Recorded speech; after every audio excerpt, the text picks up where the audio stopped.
So welcome back, everyone. We have 3 laptops to work on, and you guys voted on working on an M17R5 where the laptop broke after using a fake charger. And we were just reading their note, weren't we? And their note says, chat, audio is okay, chat is fuzzy, I like that. Customer says that they state that they stopped working one day and coincidentally a few days after using an aftermarket charger. So they know how much I don't like those things. We installed an OEM charger. I think this is coming from a repair shop. And an appropriate OEM charger and battery and and so they go over some other stuff. So so we'll see if we can fix the motherboard after it got exploded. It exploded. Delete the last 10 minutes. That's what I want to do. Hey, thanks for the subscription, man. Thanks for the subscription. So here's the beast right here. We got a hype train started. You know what happens on a hype train on Twitch? It means that y'all go crazy. Y'all go crazy and press all the buttons. Personal information I just found. So let me see if I can cover this up here. Let me get a sticker to cover that up. Give me a second.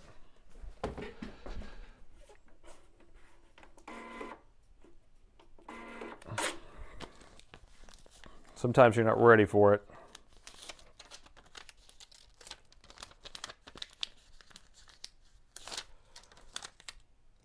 Okay. I think we're good. No! They put it all over it! Oh my gosh, I opened it up and there's more stickers with their phone number and their name and their passwords and all this stuff written all over this thing. What do I do? See, that shows how much I didn't look at any of these systems ahead of time. You just called the phone number. You gotta be kidding me.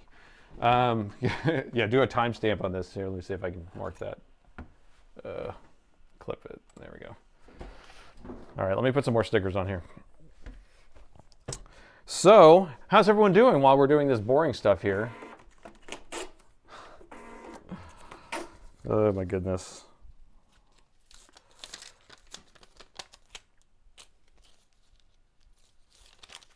All right, sorry. Lo siento. I'd rather just take these stickers off of here.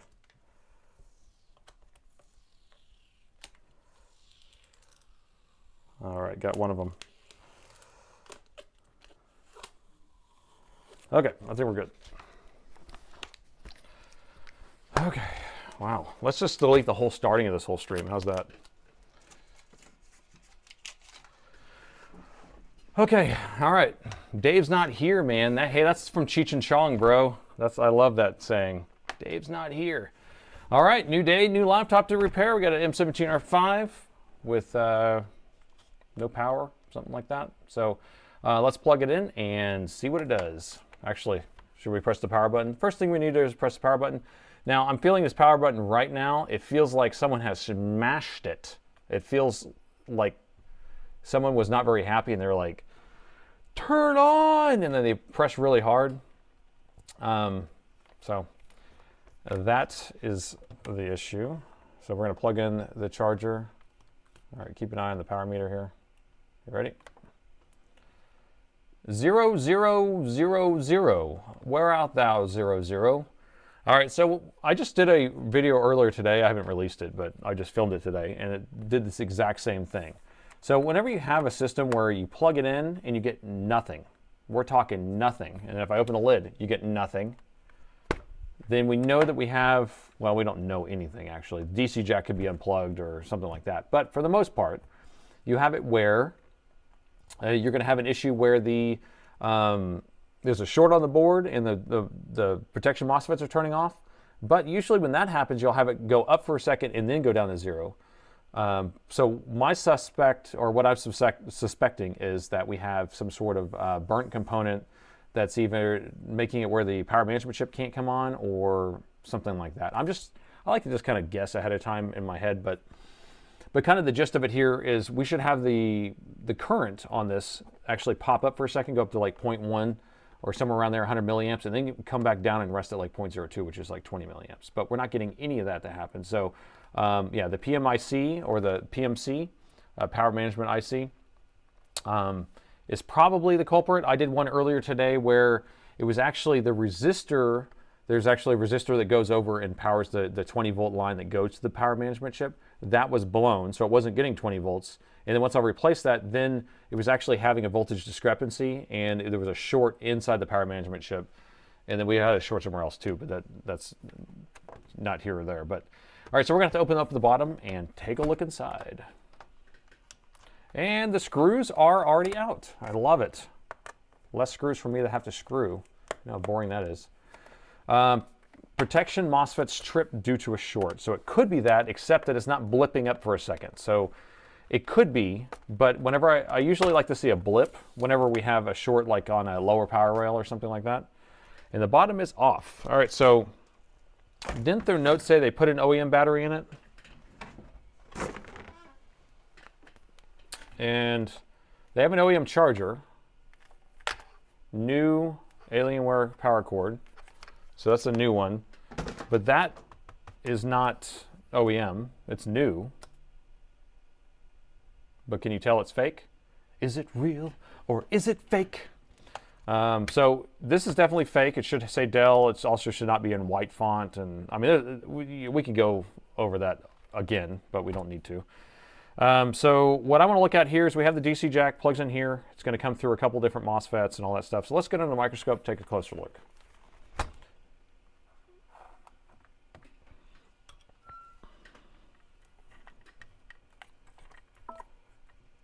Uh-oh, don't you do it. No, don't do it. I'm having all sorts of problems tonight. My Elgato tablet thingy that I made, if I move the cord just right, it disconnects because the battery's like 10 years old. It's an old tablet I'm running it on, so it wants to shut off. Okay, so here's where it plugs into the board. So we're gonna have our 20 volts come through here. Let me plug in the charger so we can actually measure this. So I got the charger plugged in. And so we're going to see 20 volts come out of here. So we'll have 20 volts right there. There it is. Then we're going to have 20 volts go through all these inductors, and it should be to the output there. And then both of those are going to come through, or all of this is going to come through both of these. They're going to be in parallel. So we'll have 20 volts going in. And do we have 20 volts coming out? We do not have 20 volts coming out. We have 0 volts coming out. And if we continue on, that means that it's supposed to come through these after that. We don't have 20 volts here. And we also have 0 here. A lot of times whenever I see a kind of a weird shorted issue on some other power rails, you'll sometimes have voltage here, just like low voltage, but this is 0. So we could have a short right here on this current sense resistor. And if we continue down the rail here, this is going to be the MOSFET that separates the battery from the main power rail, and this is going to be the charging, or reduces the 20 volts down to 12.6 to charge the battery, which is right here. So let's see if we have voltage on the battery. Now, if we have 0 volts on the battery, then we most likely have a short on the board. So battery's measuring at 0 volts, or somewhere around there. So whenever we put all that stuff together, we have the 20 volts going into the board, and then it's not going past that. And then we have the battery plugged in at 0 volts. The battery is probably not 0 volts. It's probably being told to turn off.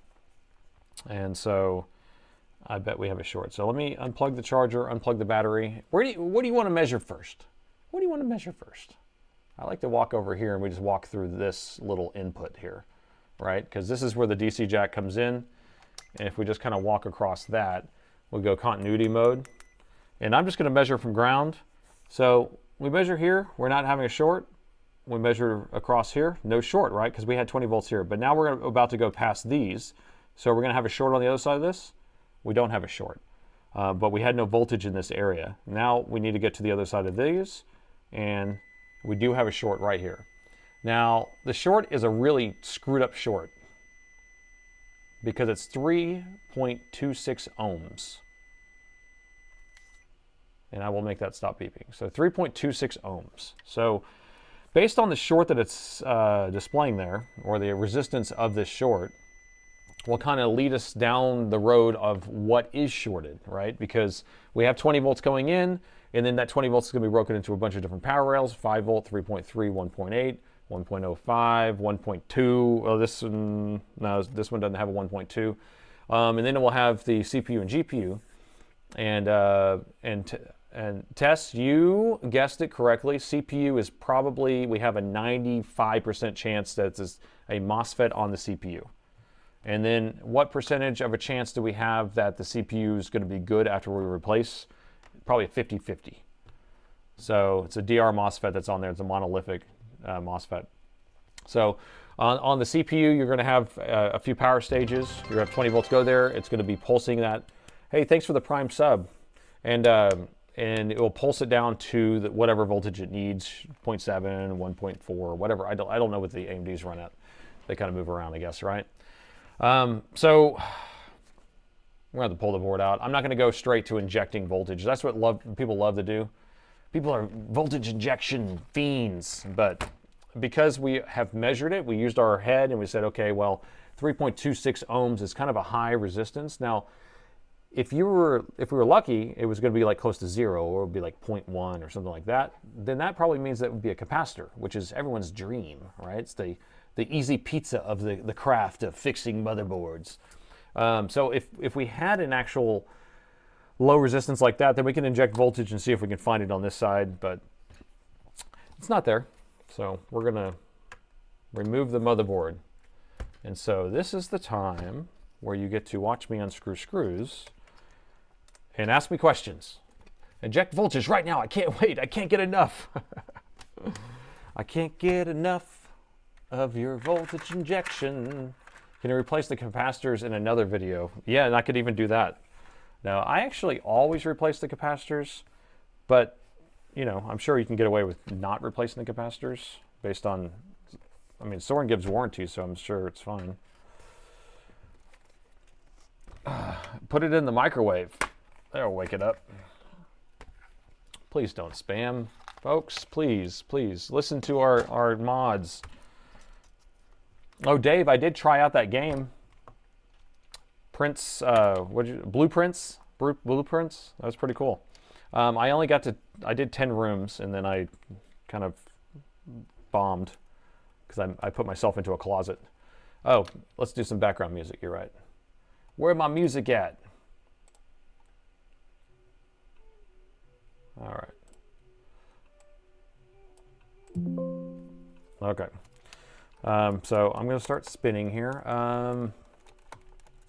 Fake chargers have saggy voltages. That's correct. So you saw that in one of our streams when I was plugging in it was like a 330 or 360 watt charger, and the voltage started at like 20 volts, and by the end, whenever it was trying to pull like 200 watts out of that thing, it was already sagging close to 19 or 19.1, and which is really bad, by the way.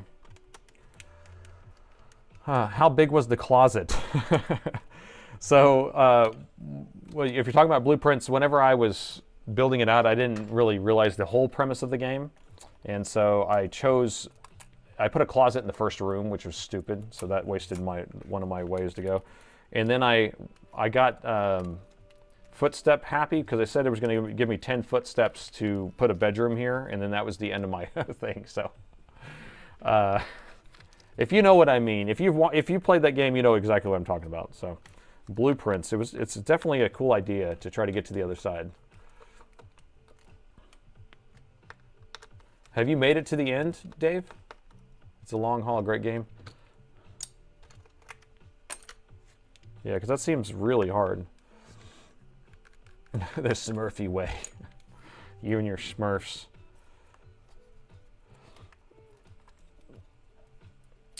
You prevented another house fire. Yeah, I had a house fire scare the other day. It's one of those weekends. We're going to diag a previous laptop's screen not working. I think the fuse blew on the board because the laptop still runs and plays Windows sound. It could be a fuse. It could be simple like that. But I don't know. Like I said, I never see fuses blow, so you just kind of have to play around with it.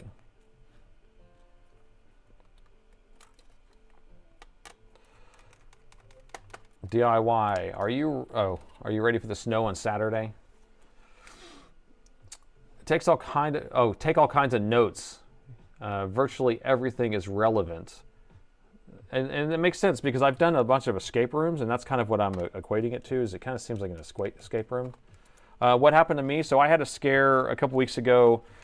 So everyone went to bed, and I was staying up, and I have a hot tub, and so I went into my hot tub to have a little relaxation after a long day.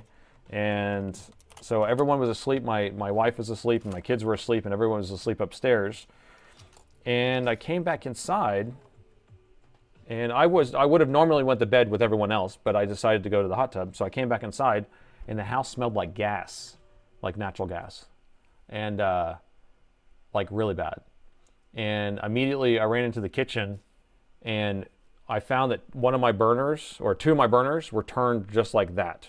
So they weren't far enough to do the clicky thing. They were just far enough just to sit there and just dump out the gas. And so two of the burners had been running for who knows how long, since dinner or whatever it was. And normally during dinner, the vent hood's on, so that was running. So I guess maybe we turned that off, and then everyone went to bed, and then I went outside, and I came back in, and it was completely, I mean, like, I immediately opened the front door, back door, turned on the vent hood and all that stuff. I didn't want to turn on light switches and stuff. But if I would have went to sleep, I mean, it was bad. So I didn't sleep that well that night because I was just kind of like, wow. And so now every night I go to the stove and check it, which is kind of irrational because it's not like it's a normal thing. But yeah, it definitely freaked me out.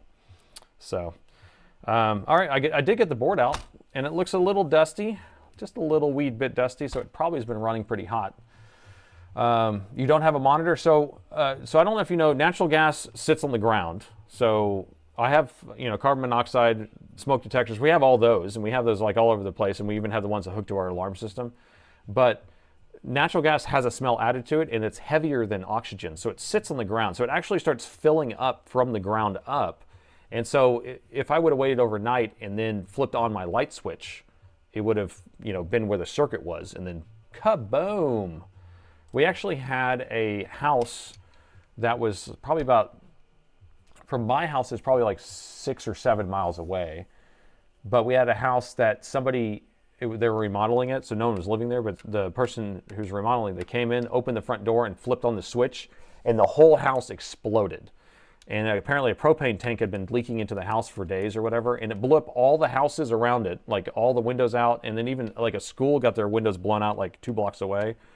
And I heard the explosion from my house. You could feel the ground shake all the way around me, and so yeah, it was crazy.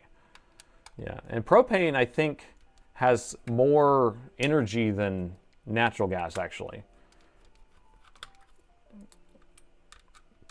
So that's why it was probably pretty crazy. But yeah, there's like pictures, or you can even look up the video, like Austin house explodes. If you look that up, there's even a video of someone's like Ring camera that's facing the back of their house at the house, and you can see the explosion. It's like a 10-second clip or whatever, and it just boom. So y'all look that up. Austin, Texas house explodes. All right, so I got the motherboard off here, and this looks pretty nasty. Pretty nasty. What a blast. Oh my gosh, that's Gordon, you're crazy.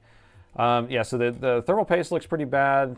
I mean, this has definitely been apart before, you can kind of see, but the fans are pretty dirty.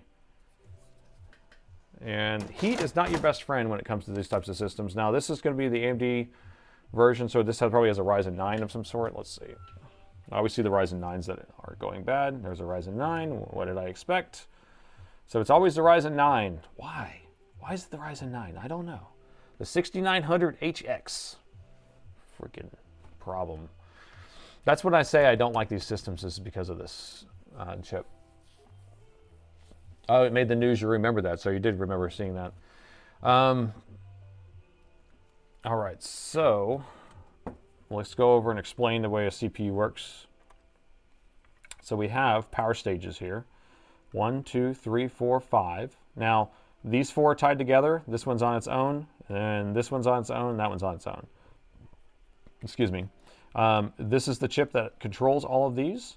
And what's most likely happening, because we did measure a 3 ohm short on the main power rail, is that we have a main power rail coming in here, energizing this little track, and then these chips right here are kind of pulsing and producing an output wave that's lower to run this chip right here. So if we measure right here, I bet we'll have 3 ohms, and if we measure on the other side, we'll have 3 ohms.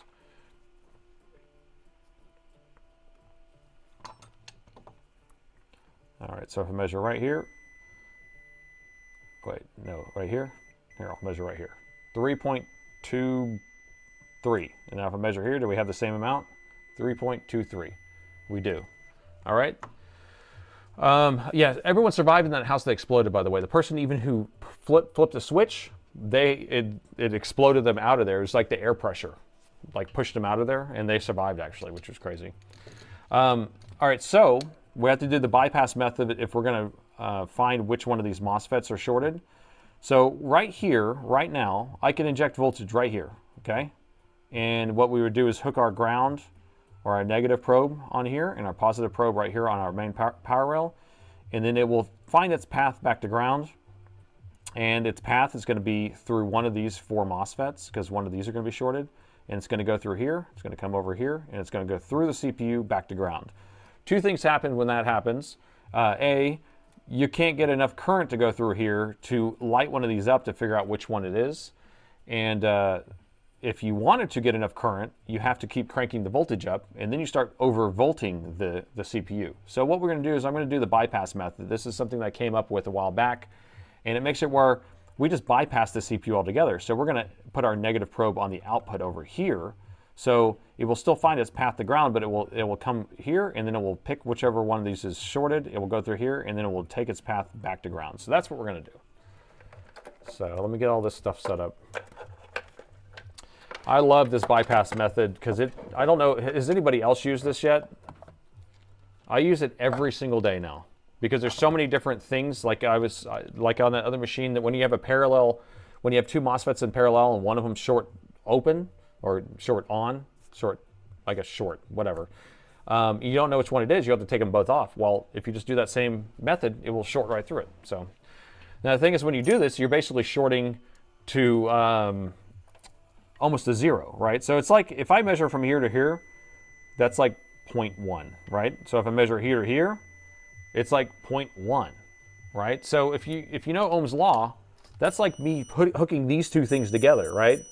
And so if you look at how much current this is, so right here, if I take 1.5, well, I'm not going to do 1.5, but even if I put like 1 volt, right?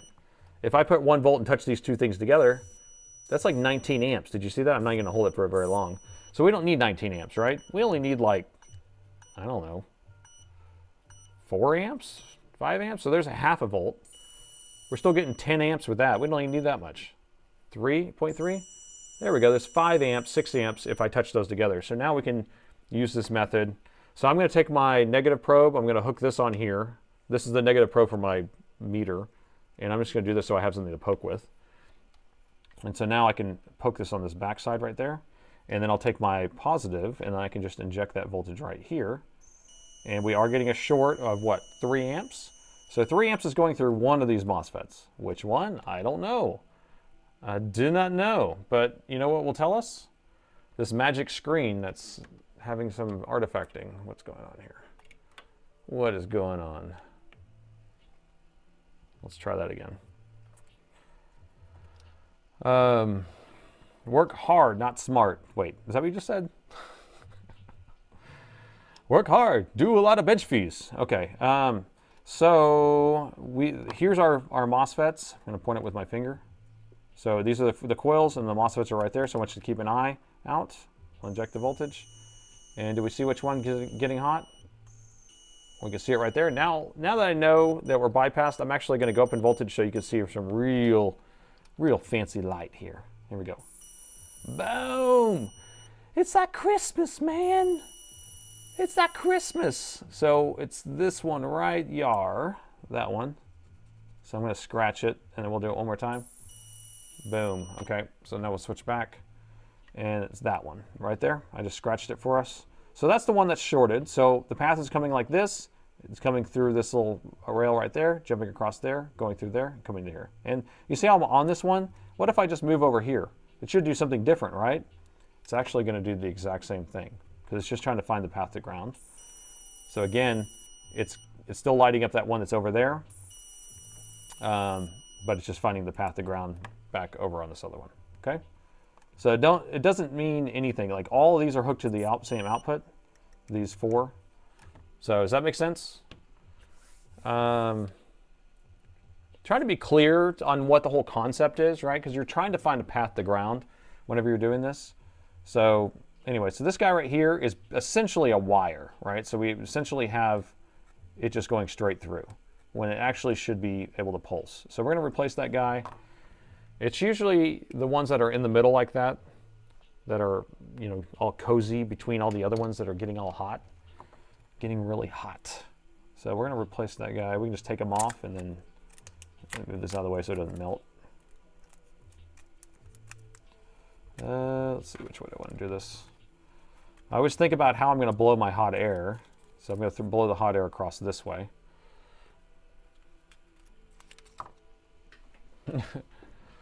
Are you taught at a self-taught or university? I am self-taught, 100%. I didn't graduate from high school. I went to 7th grade. I did 6 months in high school and did a GED. Moved out of my house when I was 16 years old, and just figured it out. Just figured it out. So you have to have passion, though. That's the whole thing about it. You figure this stuff out with passion. So if you're actually finding this entertaining, then just crack out and watch every video that I've ever made. Watch all of Soren's videos, and I want you to tag them all. I want you to like bookmark them, make a little playlist that kind of talk about certain things that you can, you know, identify as being something very useful. And so that's what I did. And I watched multiple over and over again, right? You just gotta, if you have passion, and then you'll be good at it. You'll figure it out. I'm lucky enough to have to do it every day, but. All right, so the School of Hard Knocks. Burn, baby, burn. All right, so we're gonna light this guy on fire. Now, I'm gonna heat this up. Where's my flux? So we're gonna use the Black Horse Omega 559, the best stuff around. Smells so good, works so good. Were you a rebel? I was not a rebel. I grew up very poor, and so I had to work hard for whatever I got. It's kind of my main thing. Is I was always working since I was like 10 years old, 11 years old, trying to figure out how to make money or how to, you know, get whatever I need. You like the Black Horse 558? You know, whatever it takes. He needs to make a Black Horse 6.7. 6.7. All right, let me get this guy off of here. You need a face tattoo, a dropout story, and a dropout story. I need to make a song too. God, face tattoos.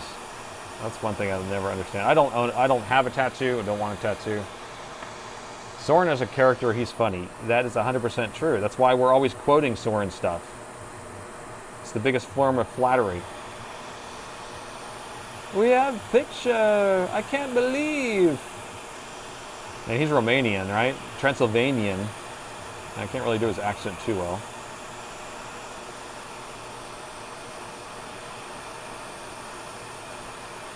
It's not too late to be a rebel. Yeah, I did some 20s stuff. I mean, I started my business when I was 21, so I didn't really have time. Why is this not coming off, bro? I didn't really have time to do much because I was working a bunch, and I did have a little bit of fun in my 20s. I became a pool player, and so I was at pool halls a lot and doing stuff like that. So I was out late and partying, but I never was much of a, like, never got into much crazy stuff. I have family members that are very, very, very, very, very off that deep end, so I've learned from that, or I don't want to have anything to do with that stuff. Oh, I got good news, by the way. I'm using leaded solder, and I went to the doctor on Monday, so I got my full physical and everything tested and everything, all my blood worked, and I had him pull extra blood. Why does this guy not want to come on? This thing must be welded on the board or something. Or my heating element's screwed. Anyway, so I got all my blood work done, and I just got my blood work done report today for heavy metals, because I tested for lead. You ready? It's like there's almost none in there. So me touching all this lead right here with my bare hands apparently is fine. Maybe I should like lick it too. But so I mean, I'm literally touching lead for 8 hours a day sometimes, 10 hours a day, and apparently it doesn't matter. So lead poisoning, negative, correct. So that's good news, and everything else looks good. So we got some bits. Who sent me some bits? Gritty gave me some bits. Gritty, thank you, Gritty. Gritty got me some bits. Well, thanks for that. So let's measure this now. It's unleaded. He's unleaded. I'm completely unleaded. All right, so now we can measure across here. Remember we talked about it being connected before, so now if I measure from here to here, we got nothing. Nothing. The short is gone. Will it turn on? Well, it probably won't because we don't have that on there. So let's put a new one of those on there. Awesome. What is this? What is this? This is on my desk here. It is a doohickey. Looks like some sort of plastic plug. I don't know what it came off of, but it's here. Kimber, thank you. Thank you for that donation. That was really nice of you. All right, so let's put a new one of these guys on here. Does anyone remember what chip it is? I'm just testing you. Do you know? Do you know which chip it is? Someone's going to shout it out. Someone's going to actually know the answer to that question that I didn't think anyone would know, but we will see. Okay, you can't read it yet. I know which chip number it is because I've replaced a million of them, but don't suggest ingesting lead. Okay, so no licking the walls of my house I grew up on. And so I grew up in a house that was in the 20s and everything was lead there. 8694. It's an 8694. Where is it, Shorty? Over 50 billion options, pretty much. Okay, so 8694 is going to be our chip number. I know I didn't give you all enough time, but it was a figure of speech question. Is that the word? I don't know. Whatever. All right, so we're going to pull out our DR MOSFETs, or our monolithic MOSFETs, or whatever we want to call them. And we will find the lucky bag. The lucky bag. All right, AT00s, 8694s. Here's some 8694s. Step right up, get your 8694s.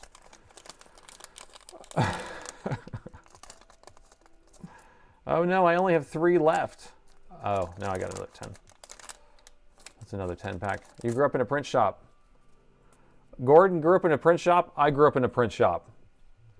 There's a great source of lead back then. Yeah, I grew up in a print shop. My dad had a print shop until 99, I guess he sold it. So I grew up in a print shop just running around doing everything that kids do in print shops, which is a lot of fun actually.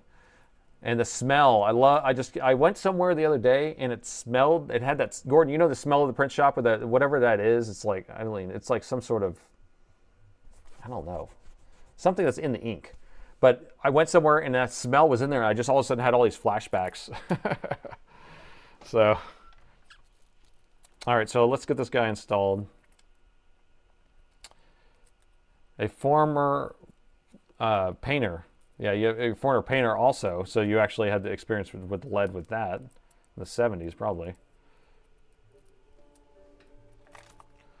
It's a fresh ink smell, but it's like this chemical that's in there. There's also this wax that I get, or that I use in my woodworking, that also has the same smell. I think it's like some sort of oil or something that's in it. You grew up in pre-press and graphics design shop. Nice. The smell of powerful. Yeah, because all of the presses, all the presses that my dad had were like the single color presses. And then I remember that when he got a 4-color press, and that was like a whole big deal. It was like this bigger than a room or whatever. It was a 4-color press, and he was just like, I got a 4-color press. And he's like, come showing me, me climb all over it and look at it. But all the rest of them were just like the individual, 13 by 9s. And I was in there marrying books together. You print them and then cut them, and then And so I had to marry the stacks, and yeah, that's what I did when I was saying 10 and 11, 12. I was there. He was paying me a penny or two to marry half books together, and before they get bound, when he sends them off to the binding area. So if anyone knows what I'm talking about besides Gordon. So I will stop talking about that because it probably alienates everybody. All right, so change the scene. So I have our new MOSFET here. We're gonna pre-tin it, so we need to put some flux on here. You love the smell of NF Flux in the morning. Have you bought it? Did you buy the NF Flux? You love to re-experience old smells. You flew to Oakland, California, and they had a pizza place that I used to go to as a kid, and you could smell it 50 yards away. I totally know what you mean. Those flashes of memories from those smells.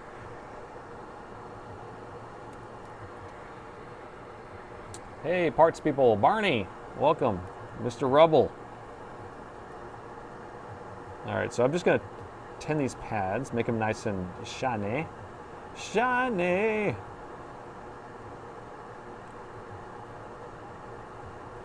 Oh no. Oh no, it flew away. It's interesting. Okay. There we go. We don't need it perfect because we're going to be using the solder that's on the board too, but I just want to get it started. And it doesn't have to be perfect no matter what.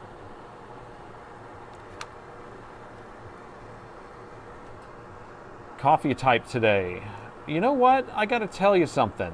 I might pause this for a second, but I got a package in the mail. Here, let me pause this before I install this. I know I'm all over the place whenever it comes to this. So I got a package in the mail from, let's see, from John.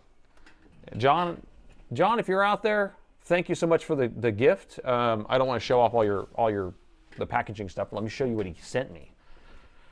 Because I haven't actually unpacked the whole thing. But I did get 2 bags of coffee here. Look at this. Space Cadet and House. Oh my gosh. So I haven't tried this company before, so this is going to be nice. Thank you for that, John. And then he sent me some other stuff. I got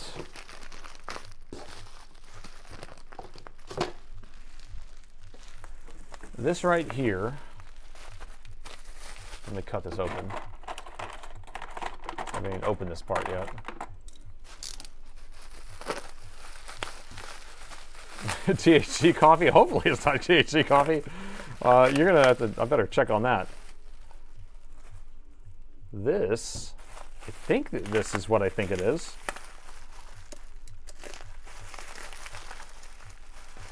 And I'll have to read his note, but I think this is honey from his, either his or his friend's beehive.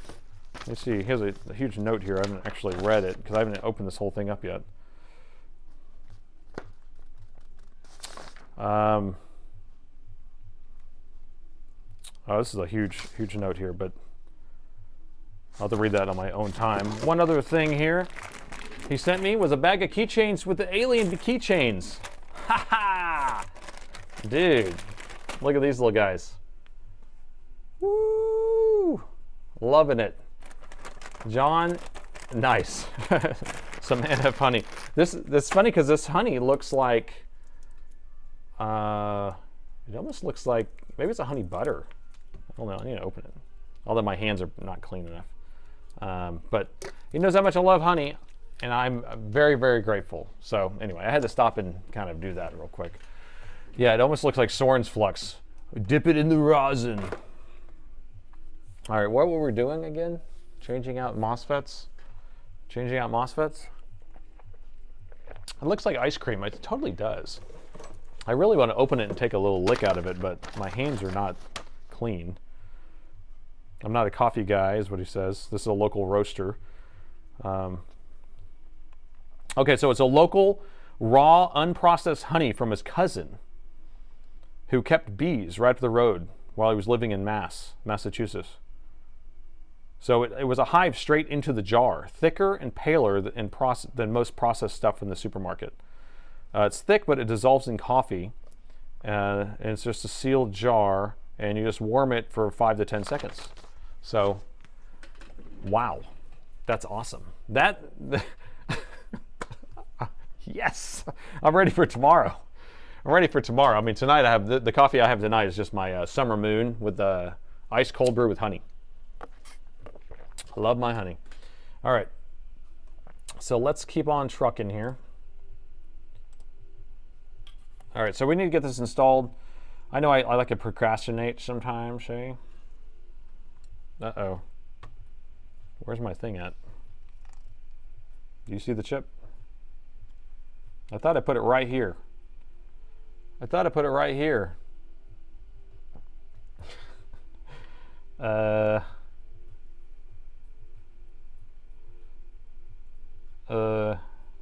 don't see it. Found it. Found it. Okay, we're ready. All right, so here's what you want to do. Just line up pin 1. So pin 1 is going to be marked on the board with some sort of mark. Question. I'm just going to ask you real quick because I do this all the time. I say it in a way like you're asking me and I'm trying to teach you. Do you want me to say it like that? Or should I just explain what I am doing? It's like, for some reason I like do it in a way where I'm like teaching one of my employees or something on how to do it. This is just an observation. I'm just asking. You know, there's so many people that tune in every single week, and you know, I know that a lot of people haven't seen any of this stuff, so that's why I kind of do it. But if you like the way that I'm doing it, either way works, okay? So, because I don't want it to make it look like, well, you don't know what you're doing, but that's not what I'm trying to say. I'm just trying to explain like my thought process and then kind of my procedure. Now again, my procedure is just made up. It's literally made up. I haven't, you know, there's no right way I can tell how to do this, but so teach us, teach us, teach us. The consensus is teach us, so you're not insulted. Okay, good. All right, cool. I just wanted to make sure that was clear, okay? All right, so we will proceed, because I keep procrastinating on that.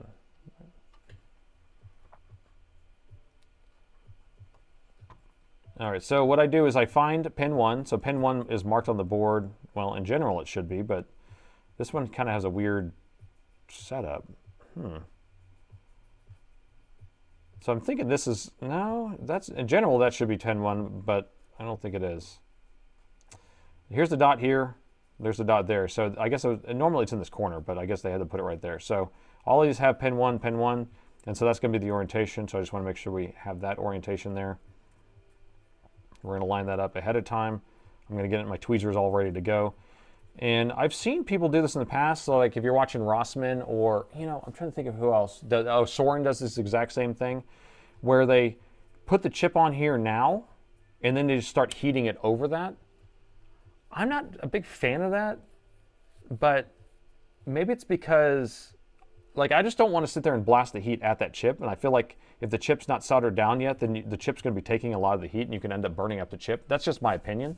So what I tend to do is I heat the board first until I start seeing it become melted. Then I bring the chip in, set it down, and then I solder it the rest of the way. So that's just my way of doing it. So you can do it either way.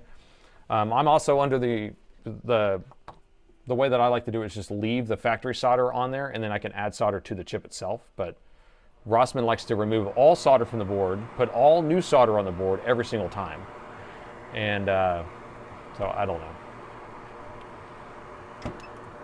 Concur. All right, so like I said, I'm just going to preheat the board first with the chip away until it starts becoming shiny. You think my method is smarter? I think it's just in case, you know, if you only have one chip, you don't want to blow it up. Just soak it in flux, and that will help stick it. But the thing is that when you do that, it ends up blowing the flux away. So I generally won't add a bunch of flux until after I have the chip down. So right as I see that start to melt right here on the end, you'll see it kind of get a little bit shiny. Then I'll set this down. Oh, that thing flipped down. Out of the way. Okay. And so now it's actually, oh no, I thought it tacked in place. It didn't. I got distracted because of that.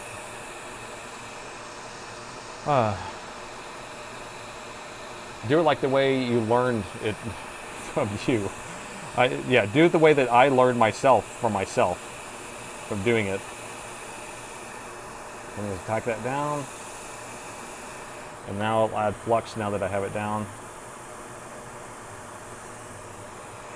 Now this board's like super thick, and I know a lot of people are working on thinner boards because they're not really working on gaming laptops, and so this takes a long time to actually heat the board up. Now I am actually blasting it in pretty hot heat because it takes a long time to heat up. Hot heat. Mine sounds safer. That's all it does, it just sounds safer. So now I just tap it, tap, tap, tap, and then we can rock it and see how it wants to move back. And now we know we have it in the right spot. If you can tap the chip and it kind of moves itself back into position, then we're good to go. All right, and that's probably good. Probably pretty good. Use thick flux. So this is actually pretty thick stuff, but it does blow away still.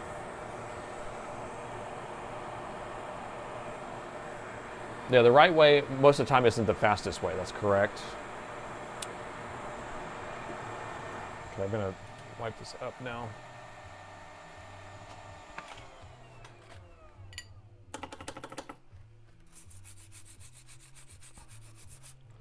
A little isopropyl, rub it, clean it, rub it, clean it.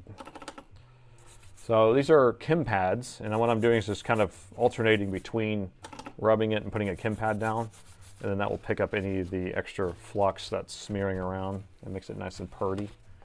Purty. All right. So the real question is at this point is, did the CPU survive? Because what ends up happening when you have a shorted MOSFET on the CPU is it takes that voltage and just sends it right through the CPU, and the CPU is made to run at what, at 1.4 volts max or something like that. And so it took the 20 volts. So we will see. I mean, the protection MOSFETs are off.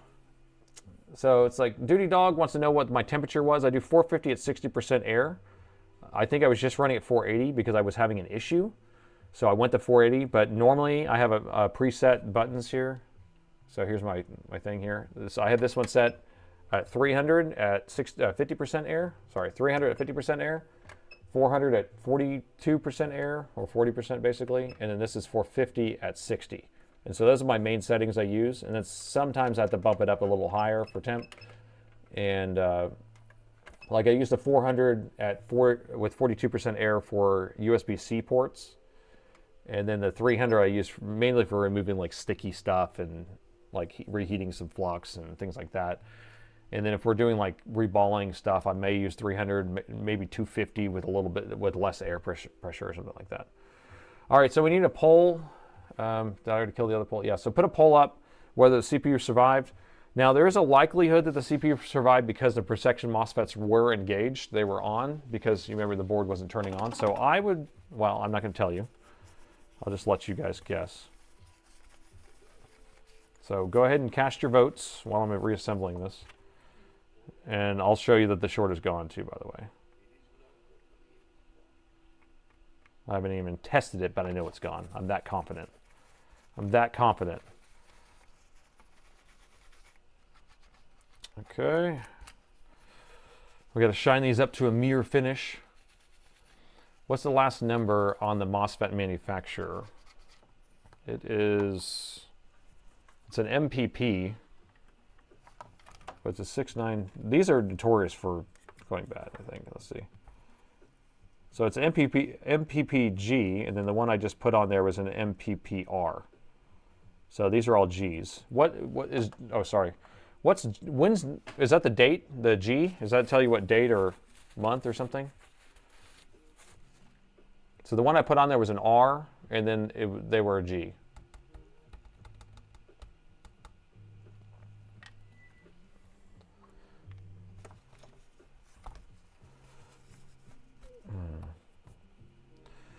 Those are monolithic chips that are designed for catastrophic protection, and the CPU gets to live again.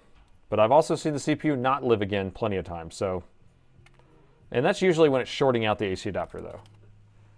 Because the thing is that the protection MOSFETs on the input will sometimes get shorted on, and then it kind of defeats the whole purpose. What is it? Celsius. I always speak in Celsius, except for whenever I'm temperature outside, I guess. But scientifically, I speak in Celsius. It's an Atten is my favorite. Yes. So I've had one other hot air station, and this one by far is the best. The other one is junk. I have that one at home. I have the one at home, and I don't like it at all.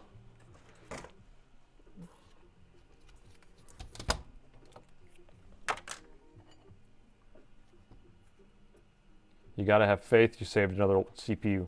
I saved another CPU, man.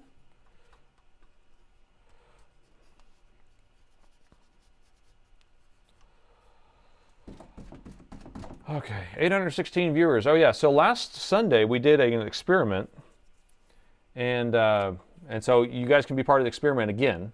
So on YouTube, there's 827 people. Now, while I'm putting this back together, if you go and hit the like button, then YouTube will start sending it to a bunch of other people, and then we'll get like tons more people in the stream.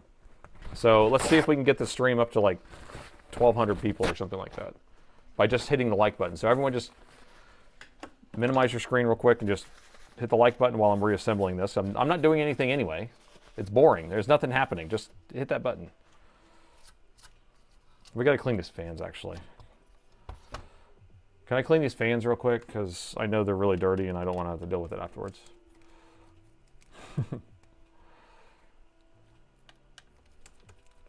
We've had the same trick on Twitch. If we have everybody on Twitch start chatting, like if you've never been a chatter and you just say hello or whatever, if you do that on Twitch, then all of a sudden the view count goes up, the people who are watching, because Twitch doesn't count people who are not participating, especially if it's muted. Hello, hello, hey, thank you. Yep, we got 1, 2, 3, 4 coming in. And so that view count will just start popping. We got any first time chatter? Balancing, thank you. We got Drew's putting in my, Oh, gross. Why, people? Did y'all see the video today I put out? Ugh. It's like, come on. Just clean the darn things, bro. Ugh. I don't get paid enough for this, man. Sorry you can't donate until Sunday. Mega, you don't have to donate anything. Just hit the like button and you're good. Where's my tweezers? All right, I'm not touching this stuff. All right, so we have a big thick pile on the side here. Big thick pile here, here. We're gonna collect the biggest ball. I'm gonna make one that's this big, and I'm gonna send it over to the gooch collector. I really should do that. Make like a really big, giant bag of it. Yeah, Twitch, we only have 20. Yeah, we have 27 votes, people, and there's 87 people in Twitch. So hit the poll. It only takes a second. You have to go find it on the top of the screen there. All right, so I have a dedicated toothbrush, a gooch brush, because you don't want to be mixing your gooch with your soldering, especially if you're getting flux and it's all sticky. So I'm going to brush all this stuff. The CPU is fine. The GPU is the Wi-Fi card. Oh. Yeah, I probably should have like a shirt that just says, "Did you check the Wi-Fi card?" After Santa, after all those Wi-Fi jokes, you're starting to become an icon. Make yourself a cozy pillow.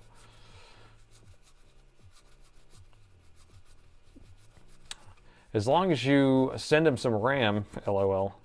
Yeah, we had a machine I was working on today, or actually yesterday, but I just spoke to the customer today. And so it's a XPS 9520. Really weird issue, but I couldn't fix the board. I spent so much time and I made it look at it again. But anyway, he has 64 gigs of RAM in that thing, the DDR5.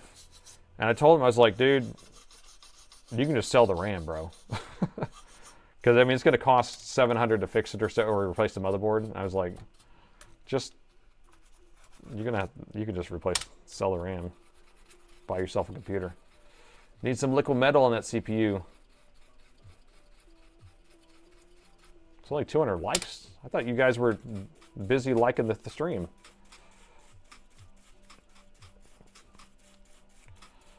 All right, this is almost ready.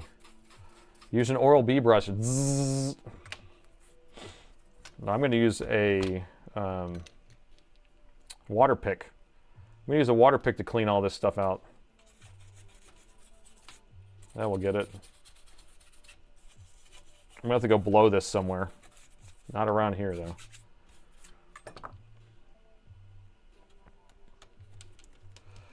$46 on YouTube. Okay, so 426. We're getting there. 92 viewers on Twitch. See, that number's going up just because everyone started speaking up.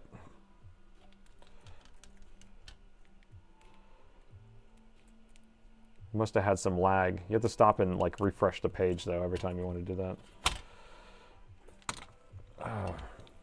Ironically, 9 months ago, I bought a computer with 64 gigs of RAM before the big crunch. Oh my gosh.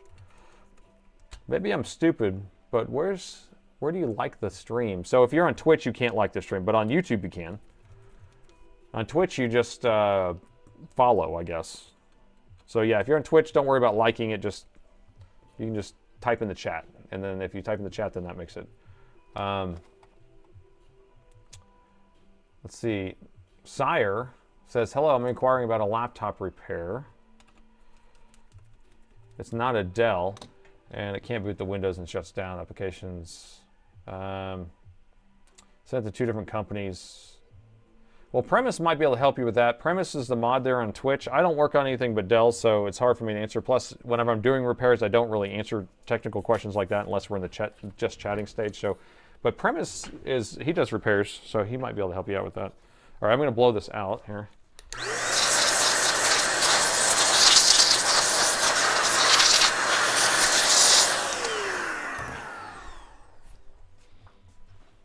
And that is a book, by the way. So if you want me to read things, make it small because words are hard. Words are hard.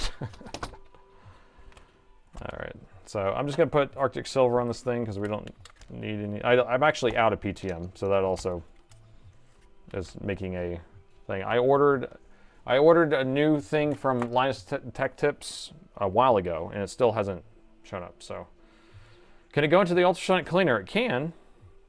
Will I do it? No. I can, though.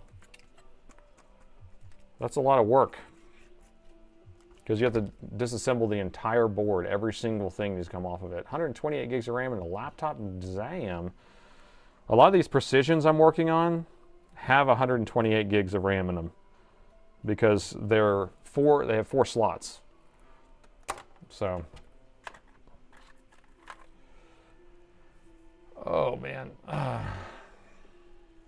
If you got banned, it's probably a good idea to move to another platform and do the same thing you got banned out in the first place. That's pretty funny. You only get banned in my stream if you're like spamming or speaking in all chat caps or repeating the same thing over and over again, or politics, or being annoying. Oh, I don't even know how it works yet. What is that? Positive thoughts. Positive thoughts. Do I want to make sure the CPU works before the cleaning? Not generally. Because I've worked on so many of these. I mean, maybe if it was another person working on it. But I'm very confident. Although you might be right. I could have just thrown the heatsink on and done that. But what's the fun of that? Sounds, Nate's back is acting up. Yes, how'd you know that? Could you tell? Oh, God.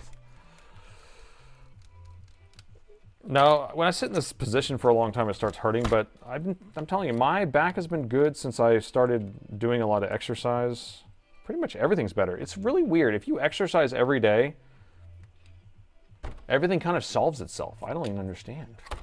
It's like magic.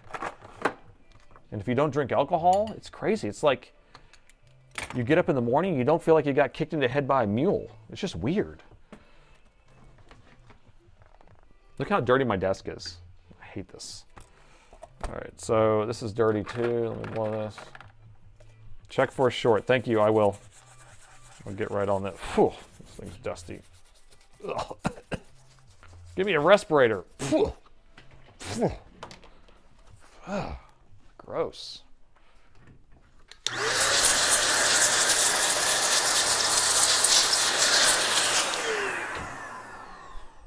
I mean, at least it's dust. Sometimes I open these things up and it's like skin. You know? Skin. It's not skin today. It's just dust, but woof. Okay, check for a short. You want me to check for a short? Who? Check for a short, man. Tier 1 sub. Thank you, Drews. Okay. So main power rail, we did have a short on it before, and so now if we check right YAR, so input past here, and then the output, we have no short on our main power rail, or no short there where we had a short before. And if we check here, no short. Over here, no, nope, nope, nope. No short there, no short there. Now we also should probably just check to make sure we don't have any shorts on these things, because sometimes these will become shorted, but they're not shorted. This isn't shorted, and then we're going to check these other ones too, just in case. That one's not shorted. That's not shorted. That's not shorted. So we're good. Change the battery. I'm going to offer them a battery, but if they just bought this, then we're going to have a conversation. We're going to have to send them one of our segments. Is it real or is it fake? But this is a repair shop. So I think he watches the videos probably. That makes sense. Let me see what repair shop it is. This is Alex. Alex, are you in the chat?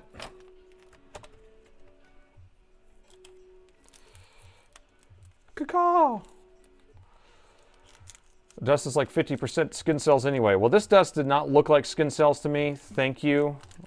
Don't make me think it looked like that. But it looked more like desert dust in a way.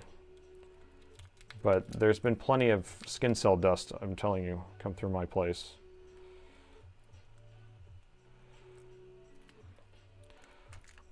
Hoo-hoo, no short. That's cool. Yeah, so we solved that short. Now what we're trying not to get after this is going to be a 2-1 error, which is a a bad CPU, which I've seen a million times. But we fixed a bad CPU on one of these last week, actually, or last Sunday, maybe. All right, the poll says 81% says that the CPU will survive, and then the other one, here, I didn't pull it up for you. I didn't pull it up for you. What a crazy, wild and crazy guy. So there's the poll results there. So looks like you guys have faith in me. Gotta have faith in me. We haven't tried to power it up yet, so we will see momentarily. Alex, who owns the repair shop? Who owns the repair shop? Yeah. Which Alex it is, because I have another laptop from an Alex who owns a repair shop that brought it in. Dust in my house is 90% husky fur. Oh, huskies are so awesome. Nathan, I'll wait until my desk is covered in flux and solder and dust from my tip tenor. Oh my gosh. Okay. All right, no more screws. Done with them screws. Plug in the battery. Aftermarket batteries are better than aftermarket chargers. So if you're going to use something that's fake, then use an aftermarket battery. Just rest assured, if the aftermarket battery burns down your house, it's because of the aftermarket battery. But your laptop will probably survive. All right. Power management chip, we will see in a second. It usually bypasses all that stuff. So everyone voted that I was going to successfully be able to do it anyway. So here we go. Power meter. 3, 2, 1. Put on the goggles. 0.04. It should go back down to 0.02. That ain't good. Well, let's see what happens when I open the lid. 0.23, 0.62. All right. We got fan spin. We got Alienware lights. We have 3.7 amps coming out of this sucker. And we have, do we have something?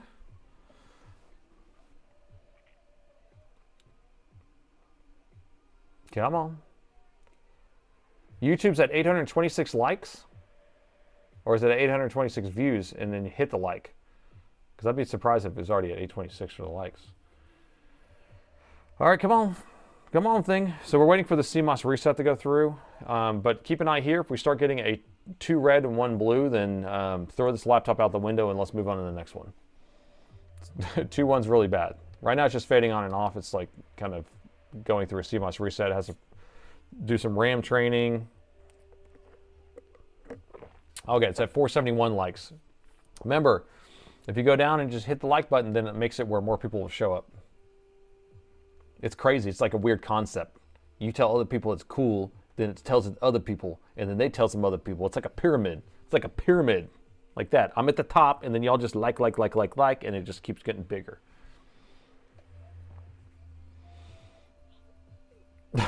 Or you can do nothing. Yeah, so it has to rewrite the EC chip on this one too. So it's doing that right now. I'm just kidding. You guys don't have to do anything. You don't have to like anything. I don't really care. But it's just fun experiments. So if y'all are wanting to be part of something bigger than yourself, then just press the button. Jim, she's dead. She's dead, Jim. She won't turn on. We got a picture. I saved another laptop. Boom. Nailed it.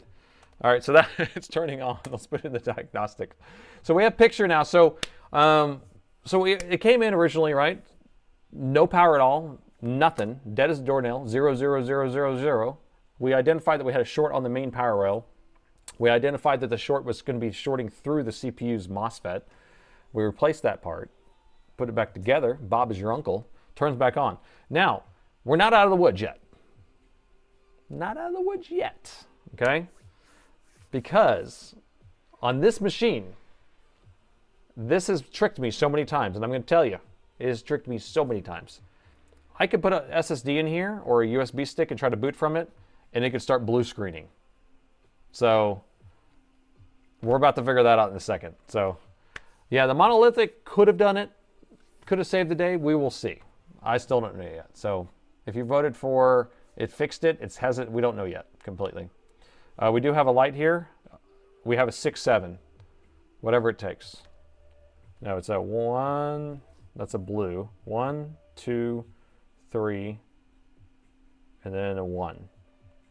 So a 3-1 is a CMOS reset. It's basically just telling you that the time and date has been cleared. So nothing to see here, nothing to worry about. Did you really think it was a 6-7 error code? It doesn't exist. But they should create one, by the way. You know, that was the number of last year. It's evil. Look it up. I mean, at this point, it's probably evil. I mean, all the children's are saying it. That's why I have kids, and so the kids are, you know, the elementary school kids are saying it. They don't even know what they're talking about. Bob's your mother's brother. That's who he is. Bob's also Robert. Is this thing locked up? Or is it still going? Can't tell. 41. Yeah, it's still going. So 7 minutes. I'm not going to go through this whole memory test. Let's make sure the battery is charging. We got 4 amps going into the charger or into the laptop. There we go. Is that good enough? There we go. So 240 watt charger charging, 4 amps going in. The percentage is going up. I'm going to unplug the charger momentarily. And so now it's pulling from the charger. These are all the tests I always do, just to let you know. And then it's discharging, plug it back in. I want to make sure that it changes to an idle state. So it's discharging, should go idle, and then switch to charging. So it's going to go idle first, and then the charging. Oh, man. You're in middle school? Because of Mr. Mom, you know. All right, so it did switch to charging. Low amps right now. Let's see if it will get up higher. 4 amps. Okay, so we're good. So now let's put an SSD in here and see that it's working. You're 73. Should we use the customer's SSD since it's already configured to the machine?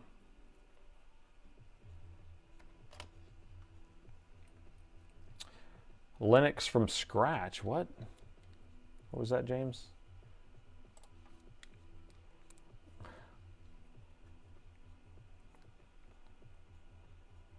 Do you know there's more blue screens than a blue screen of death? Well, now there's black screens inside of Windows. They changed the screens to black. You want to get rid of that stigma, I guess.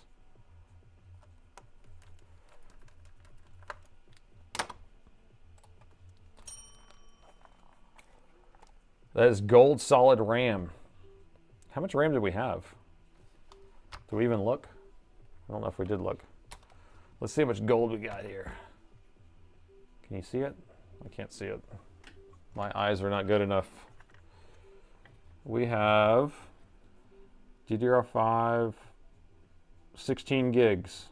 So we have 32 gigs of DDR5, 4800, so it's about $250 worth of RAM, right? Chris Titus Tech. I was watching his video today. I like Chris Titus Tech. All right, so I have their SSD in here. So this is what we're waiting for, just to see if we don't have a blue screen. Oh, man, my back is killing me, actually. Yeah, you're right.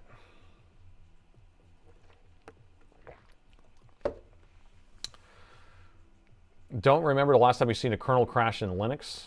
Okay, so here's where we'll get a blue screen if we just kind of wait for a second. You block Microsoft updates via the router. That's an interesting way to do it. I know that Chris Titus Tech, you can just turn it off. Hey, Kimball, thanks for the Prime sub. Thank you. Will it blue screen? I don't know. Probably would have blue screen by now. Usually that will just kind of hang and then it will reboot, and we'll do this infinite boot loop where you can't even boot off USBs and things like that, but we will see.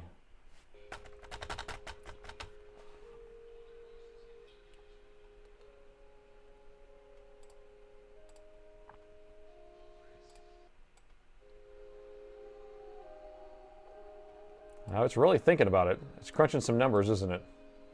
I don't know. This is kind of a long 3 days later. Okay, we're waiting for this thing to boot up. If the CPU survived, it would be nice. Yeah, we're fingers crossing. Everyone. This is, all this work goes down the drain, you know, in a couple seconds if that gives me a blue screen. There's been plenty of times I've done all this work and then it's like, it's all for nothing. And you make $10 an hour at that point. I may use my test drive.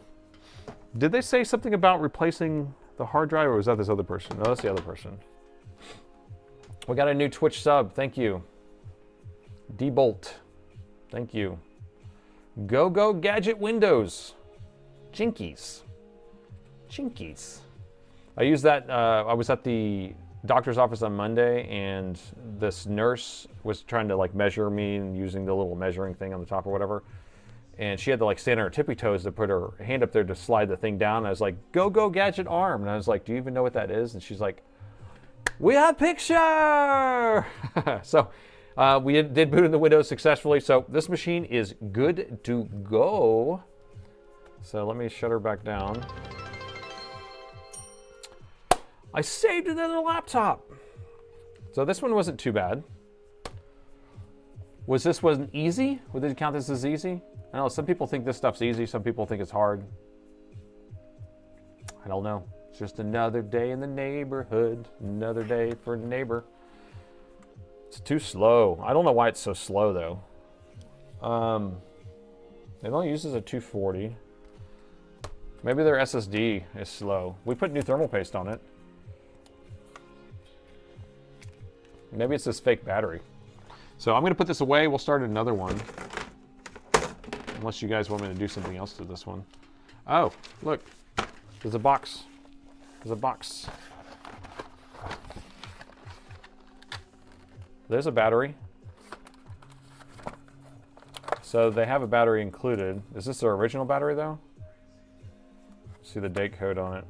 So 2022 is when this was made. So I don't think it's new. So they must have replaced it with an aftermarket. Don't forget to change your screw tin. Thank you. So I just take my little screw tin. I actually got a couple more of these, so I never run out. And then I put this one away with their laptop and deal with that tomorrow. Okay. All right, we're doing the SSD one next. Is that right? Hard drive spin. That's OEM. That's OEM. Yep. So the next one was. Yes. Okay.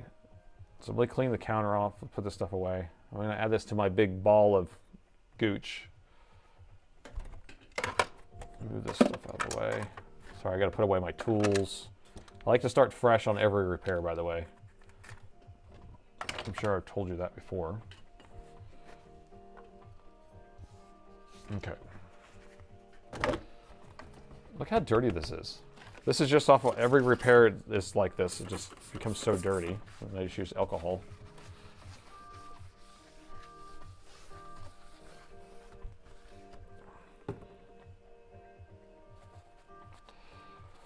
Okay, SSD. Oh, the model is... Good question. I'll tell you what the model is.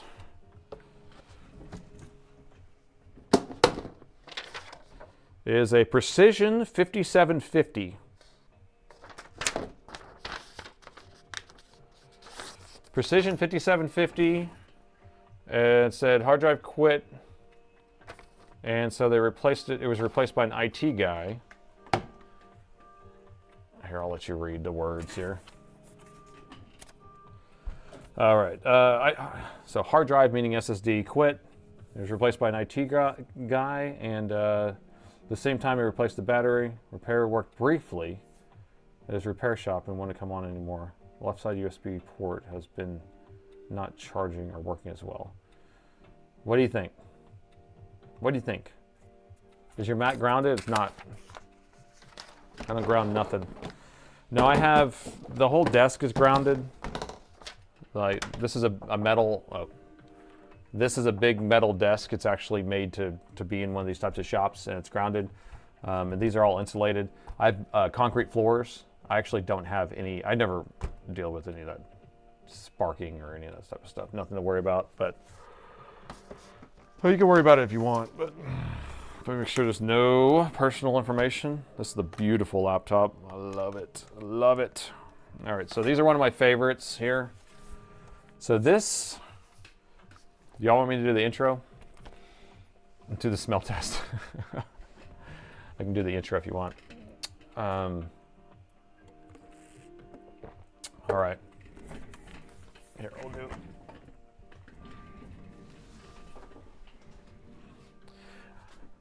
All right, new date, another laptop that needs to be saved, and this time we have a Precision 5750. Now, this is definitely an interesting one because the customer said that their SSD failed. They took it to an IT professional, they installed a new one and also replaced the battery, and it actually worked for him while it was at the shop, but then when he took it home, the laptop wasn't working at all. So I haven't taken a look at this yet. Let's take a look together and see if we can get this figured out.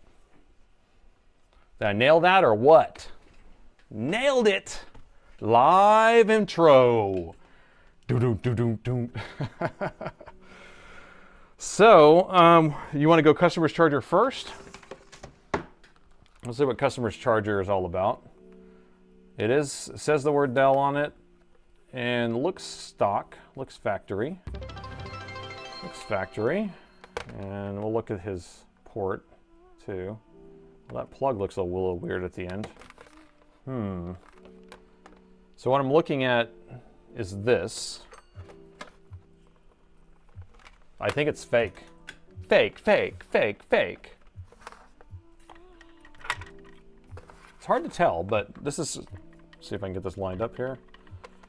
So if we look at these two ports here, this is what a real jack looks like. You see how small the little light is? And you see how this is kind of flat? And the fake ones are usually rounded and then have this weird light color there, okay? So this is his charger that we're looking at. And then I'm looking here and it says Dell on it, which is fine. The plastic feels a little weird to me. And then the label, I don't know if I like the font right here on that, but let's see what this thing says. So here's our serial number. This part number, I'll scan it in a second, but it's a K00F5. I believe that's right. I mean, it is a Dell part number. I can't remember if that's going to be a USB-C 130 watt. But this right here, the date code's wrong. Yeah, so we're doing the segment called Is It Real or Is It Fake? And that's basically where we are trying to determine whether the customer has a fake charger or a real charger. And so the next thing we're looking at here, so it's made in China. This is the part number. Now this right here is the date code. This tells you what year, month, and day. So this is either going to be 2008, 2018, or 2028. So when this was manufactured was either 2018 or 2028. So it had to have been manufactured in 2018, right? All right. So USB-C chargers were not a thing in 2000. Well, they might have been a little bit in 2018, but I can tell you that this laptop did not come out in 2018. So this laptop's a 2020 or 2021 model. So if this is the OEM charger, then Bob is my uncle, or whatever it is. So I'm going to scan this real quick. Let's scan that. Let me pull up a notepad.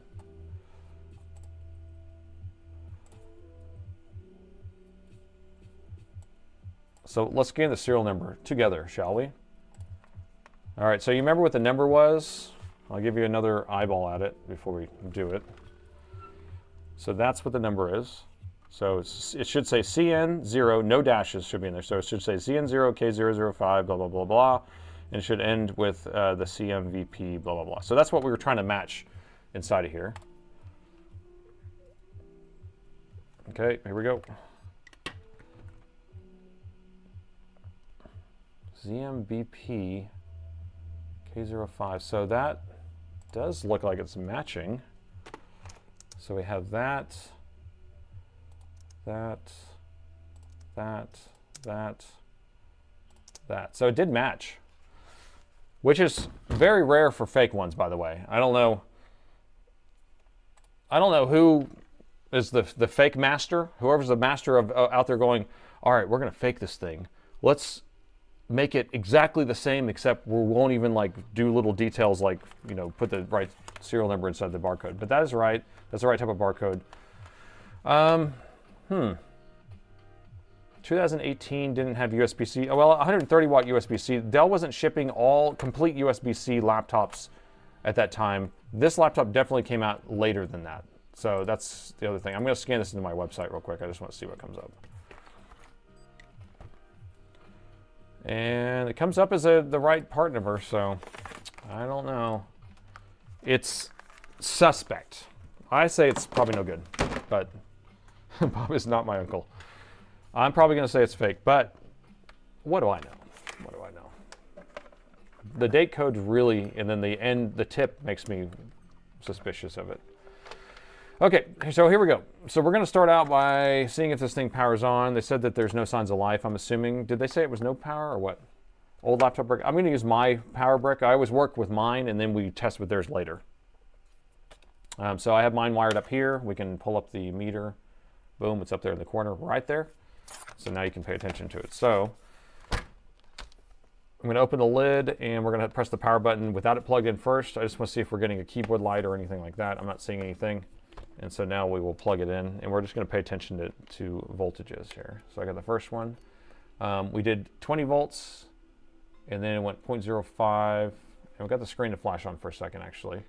And now it went down to 0. So it actually flashed on for 1 second and then turned off. And now it's not charging at all.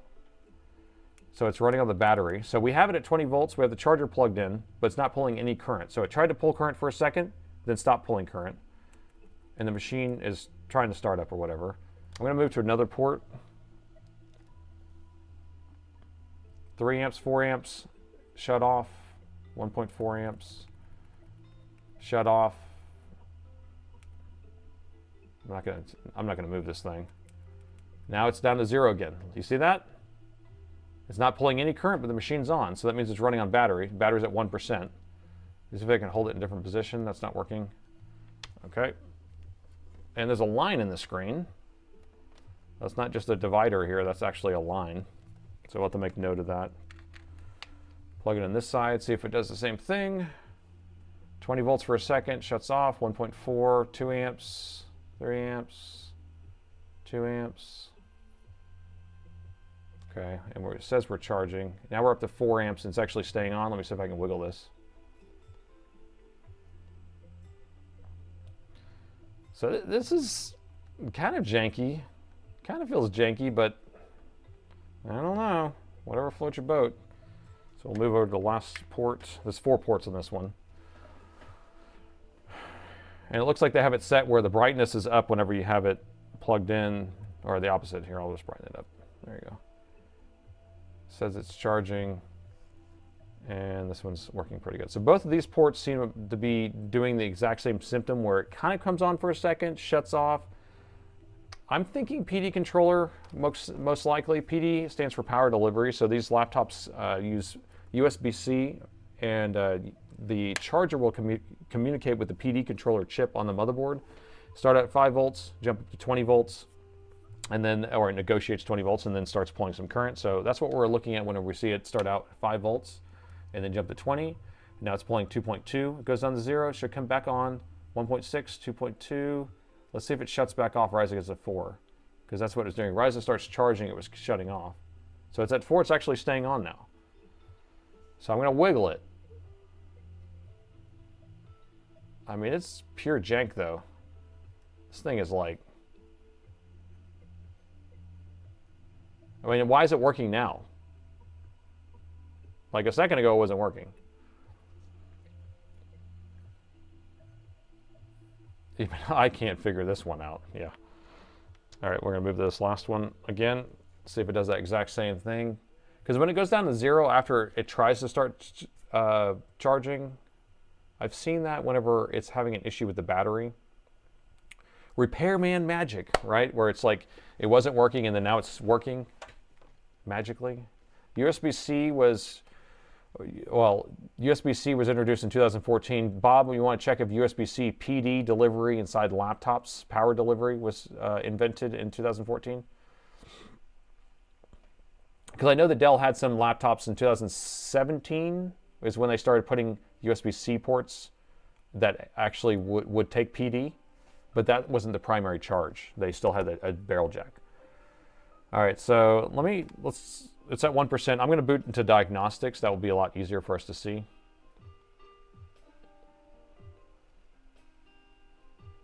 Because then we can see the current going in and out and things like that. We got to deal with this line. The line's not going away.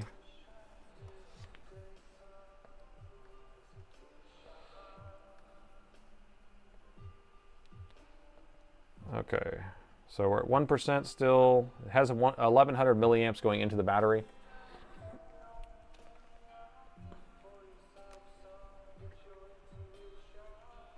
%. Now check the owner's charger. We'll plug them in at the same time, see what happens. It's like even this cord feels fake. Fake, fake, fake, fake. Every time I say fake, it makes me think of the Seinfeld episode where Elaine is like, fake, fake, fake, fake. She's talking about where she's faking it in the bedroom. If you guys are Seinfelders. Yeah, this has a bad screen too. Sorry, defective PD controller. Okay, here we go. So, I mean, even the color is wrong. That's not the right color, bro. This thing is 100% fake. I mean, it's a good fake, though. It's a good fake. Somebody in their faking department was like on their game. All right, except for this end, they can't source good ends. All right, so we'll unplug this. I mean, I'm wiggling this, it's not doing anything. All right, here we go. Plugging in their charger, 3, 2, 1, and you can't see it on the meter. Here, maybe, here, I'm gonna plug it through our meter so we can see it. Okay, so their charger's now plugged into our meter. Ours meaning, you know, you and me. And so this is with their charger. Ooh, It really struggled for a second. Look at that. It was moving around, down to 0, back up. It's not liking it at all. Okay, let me go to the other side, the side that's not so jank. Here, I'm going to come out here so you can see what I'm plugging in. So I just was plugged in this side. So now we're plugging in here. Off and then back on. Nope, it doesn't want to come back on with that charger. Nope, okay, back on. Yeah, right as it tries to pull 4 amps, it stops. It's because this thing's fake, bro. That's why. I think this laptop's just fine. I think it's just fine. But I'm going to test with our charger again. Okay, so it's staying at 5 volts now. Just followed. Thank you, Daniel. Okay, I think the charger's busted. I'm going to switch back to my real charger. I mean, I'm telling you, dude, really? Really? Okay, whoever still thinks this is a real charger is crazy. Look at this. I don't know why my microscope's so high up here, but look at the color of these.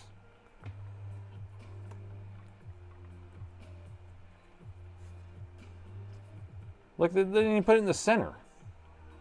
This is a Dell one. It's on. I'll turn down the brightness here.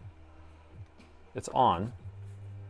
It's just very dim. It's not very bright. This one's really bright with some fake ass, like 6,000 Kelvin. And they were like, well, we're not even going to put it in the middle. We'll put it off center. Like, here's the middle right here.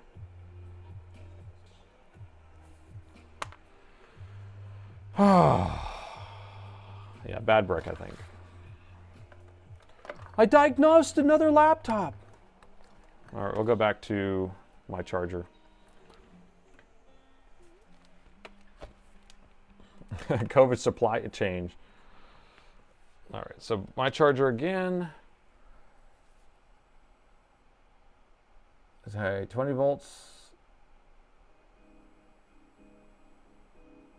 So we're going to go back up. And we are charging 3 amps, 3.8 amps. Popping up to 6 amps for a second. Yeah, so yeah, the LED's crooked. It's funny. It's like, why can't you just get it straight? So I don't know. I think that maybe the anomaly that we saw at the starting was just because the battery was dead.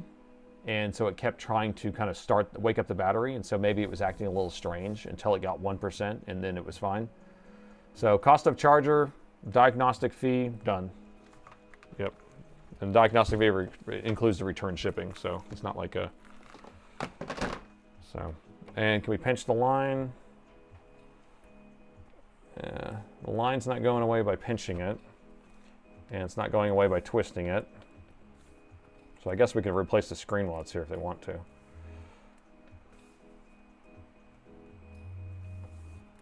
Yeah, usually you can make that come back or go, but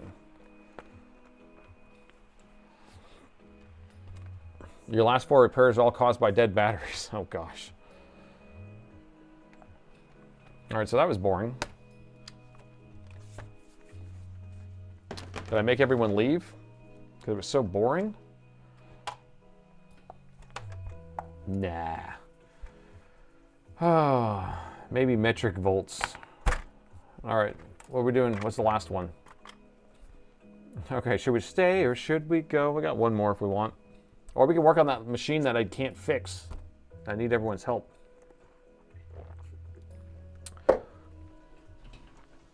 Or I can sit here for a second and hang out. Oh. It's too early for cappuccino. You know what's going to happen is I'm going to be up till like midnight just with this coffee. 958 viewers. Like. You can lie like. Maybe repair shops swap the cords. It could be. Maybe. I guess. But see, the thing is, what happens a lot is that people are... They need a second charger or they lose their charger and they just order one on Amazon that says it's OEM, and maybe even the seller thinks it's OEM. But because I deal with it and I only buy Dell directly from Dell, then I know. Nathan, how are you? I'm good, thank you. Nice to see bad chargers function with a load. Yeah, because they actually function, and right as you start pulling it, you're still here too. Okay, so the question would be, what's the last laptop? It's like a power rail failure. So we got a power rail failure, and then we have the one that I'm stumped on. So the one that I'm stumped on could be fun, or it could be more of a headache, or sit and hang out while I work. No soup for you. Another Seinfeld reference. Okay, for the rest of the night, we're only doing Seinfeld references, all right? So, and I'm going to have my Frogger ham all ready to go. One thing I wanted to do is the VIC-20 I got going, and I need to order some of the keys, but I know that you can order like the little keypads there. I don't know if y'all have seen those little things you can put underneath the keys to fix it. Without bourbon today, yes, I still have, what, another 9 days before I can have bourbon. I'm doing dry January, and then I'm doing exercise every day January, and I'm doing no sugar January, and I was going to do a juice fast this month, and I don't think I'm going to be able to do it while I'm exercising. All right, so people want to see the power rail failure. You're kidding me. You gotta be kidding me. Get out! That's how Lane's always like pushing people. Get out! There's some shrinkage. There was some shrinkage. You're the master of the domain. The queen of the castle. I don't want to be a pirate. Serenity now! Serenity now! Hey, we just got rated by 2 viewers. Thank you. Thank you. Welcome. Right now we're just hanging out for a moment, and then we're going to start on another repair. But I repair stuff live. And right now we're doing Seinfeld's quotes. So go ahead and stick your Seinfeld quote in there. You know, for Christmas I was giving everyone Happy Festivus. Everywhere I went, Happy Festivus. And some people were looking at me like I'm crazy, and some people wouldn't. So, so you're going to get hit by that storm? Yes, I'm going to get down to 14 degrees apparently on Saturday. And they said hail on Friday because of the cold front. And then, yeah, so, and then snow on Saturday supposedly. The sponge, yes, the sponge episode. Muffin tops, which is a top of the muffin to you. Festivus for the rest of us. Newman! Are you sponge worthy? Can you spare a square? Can you spare a square? No soup for you. Stumpy is my vote. Mulva, that was the name, right? You're like, what's her name? What's her name? Mulva? Check the cost of a laptop battery from Dell, 6 watt, precision, and it was $112. That's about right. That's about right. Yeah. So OEM batteries are going to be over $100 in general right now. Power rail failure, do that one first, and then we'll move over to the next one. That sounds good. My bricks are real. They're spectacular. Bricks. I said bricks. That's funny. Why did OEM make even shittier budget laptops? OEMs? They don't necessarily. You just buy, if you buy a cheap laptop, then it will usually suck. But most of these laptops last for a while. The Ass Man. Hey, the Ass Man. I'm out. I'm out. I'm trying to think of what reference that one is from. Why can't you be more like Lord Braun? I got a gum guy. You got a gum guy? Get you some gum. Dolores?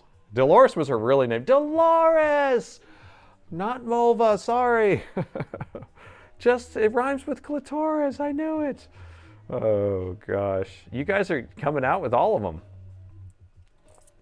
The lady character kick dance. The dingo ate your baby. Beavis and Butthead is my vote.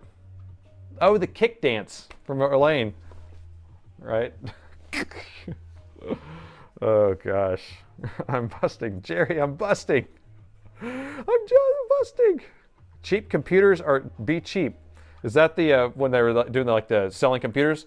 Selling computers for Lord Braun. Lord Braun just did it. Another sale. The Summer of George. What about what's the book?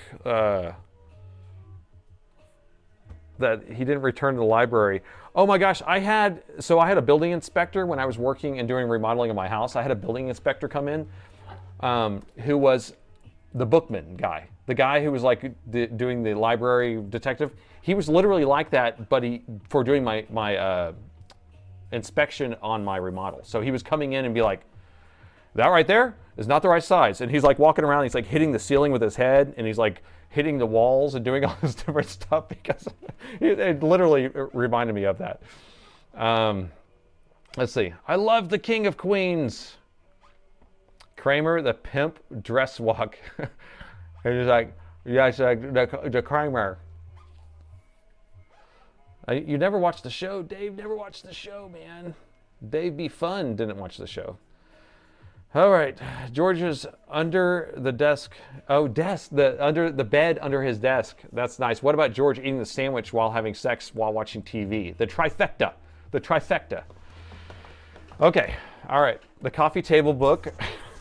It's a book that turns into a coffee table. The Tropic of Cancer. That's what I was trying to remember. Serenity now, insanity later, and that's seen and seen. Okay, so we can start on the next laptop. That was enough of that shenanigans. That was fun though. Good callback. And the laptop we're doing is an X and Beacon. So this is actually from another repair shop from another guy named Alex. Sorry, I'm banging stuff around because all the tubs are right here. This is from another repair shop. His name is Alejandro, but power rail failure. And it is an Alienware X17R2. And I'm trying to think of how many power rail failures I've had on this one. Not very many. Kramer bursts in to borrow a cup of sugar. You got any sugar, buddy? Giddy up. What about Kramer coating himself in butter and then cooking himself in his hot tub? What about him doing levels? Gonna have levels. And I'm gonna put wood everywhere. Gonna have wood.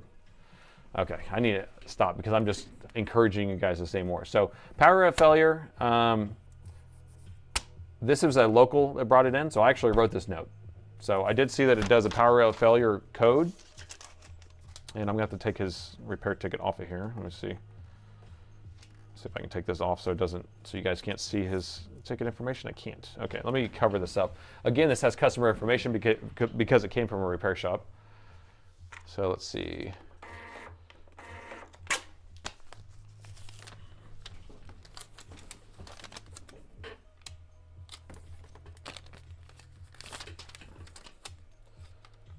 Okay, I think we're safe. Keep rebooting match. Okay, let me move this. We got some other information here. Okay, we are clear. All right, let's do that. All right, new day and another laptop that needs to be saved. This time we have an Alienware X17R2. Now this was brought in by a local repair shop. They said the customer brought the laptop in because the laptop wasn't powering on and it was giving it an actual light code, and I looked at it and it ends up being a power rail failure. So I haven't taken a look at this yet. Let's take a look together and see if we can get this figured out. I didn't know where I was going with that. See, sometimes I'm just kind of like saying stuff and then I'm like, what was I gonna say? I have no idea, but I said it, it came out, and there it is. So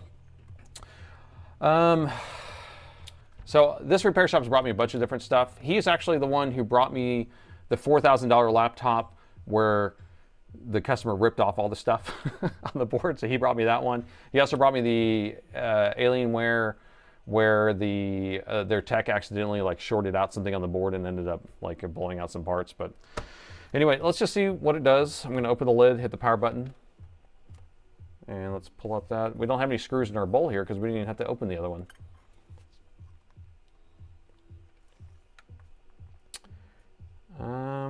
I don't see it doing anything. Let me plug in the power. Pro intro, please. Pro. I don't know how pro that was, but hopefully you enjoyed it. All right. Oh, you got a blink code. You're right. Thank you.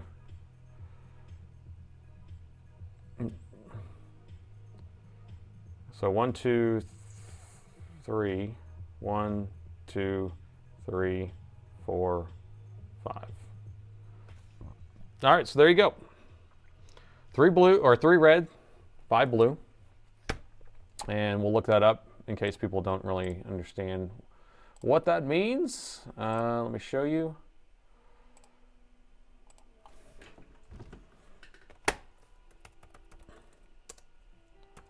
X17R2 light codes. So if I just search for Alienware X17R2 light codes, that will bring us to the Dell repair manual, or the Dell manual, and then we are looking for 3, 5 right here. So it's going to be 3 red, 5 blue. So 3 red, 5 blue is going to be a power rail failure. Very non-specific. It's not telling us exactly which power rail is failing. It's just saying that there's an issue trying to start one of the power rails, and I've seen in other manuals it actually says the EC chip had an issue trying to start up one of the rails. So that's what's happening. Now I can tell you right now, this is a model that the only other time that I've seen a power rail failure on this one has been leaking liquid metal. So we can actually bang it like this, or bang it this way and see if it comes on if you want. Because that would shift the liquid metal. What do you think? What do you think, huh? Oh gosh, no power for you. Raw dog it. Now if I hit it and it does that and then moves the stuff onto something else, then we might have an explosion. So that's why I generally don't like to do that. So let's go ahead and open the bottom up. LLM, oh dear, LLM.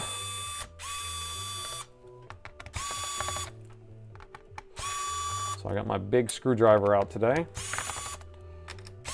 I'm gonna raw dog this repair man.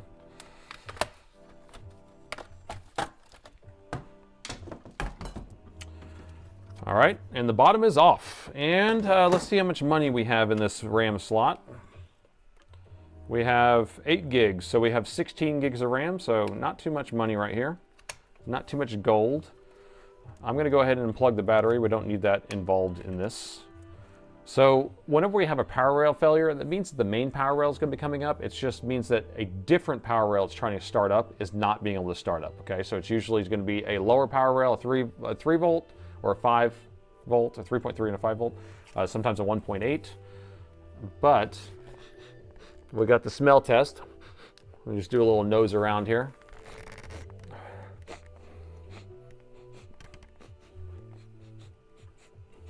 Kind of smells like someone's house. That's about it. That's all I smell. So I do not smell anything suspect. I'm gonna go ahead and take these back screws out too. And I guess they could technically be a shorted stick of RAM. I did not think about that, so we can try that. So let me actually take out the RAM, and we can try powering on with the RAM out of there. Because sometimes we'll have a shorted RAM power supply, or power rail.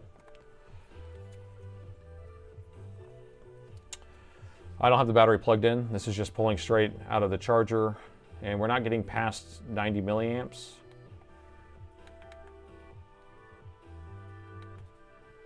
Yeah, it should be going up higher than that, so. Still shorted, so there's definitely a short somewhere on the board. We don't know what it is. If we're lucky, it's gonna be something like a capacitor. It's DDR5. The easiest way for anybody to identify DDR5 versus DDR4, just so you know, so if you're looking from just the overhead, is you wanna look for that mess of power chips right here. That's what I always look for. So here's like a regular DDR4 stick. Like this one has a lot of chips on it. We can even say like this one right here. So this is kind of a closer comparison, but you see how it doesn't have all those extra chips on it? So DDR5s, here my music's really loud all of a sudden, I don't know why. Let me turn this down a little bit. But yeah, DDR5 will always have this kind of mess here because it's being fed 5 volts and then it kind of distributes it here. This one's being fed 1.2 volts. And so that's it, okay? All right, so now you know at any point you can see laptop memory from a distance. You'll say that's DDR5 or you see that's DDR4, like immediately. You don't even have to think about it. You learn something new every night, man. Does it smell like liquid metal? Can you smell liquid metal? No, you cannot smell liquid metal. Think about it kind of like mercury. That's the closest medium that I could think of. You know, there's like little games that you would play with.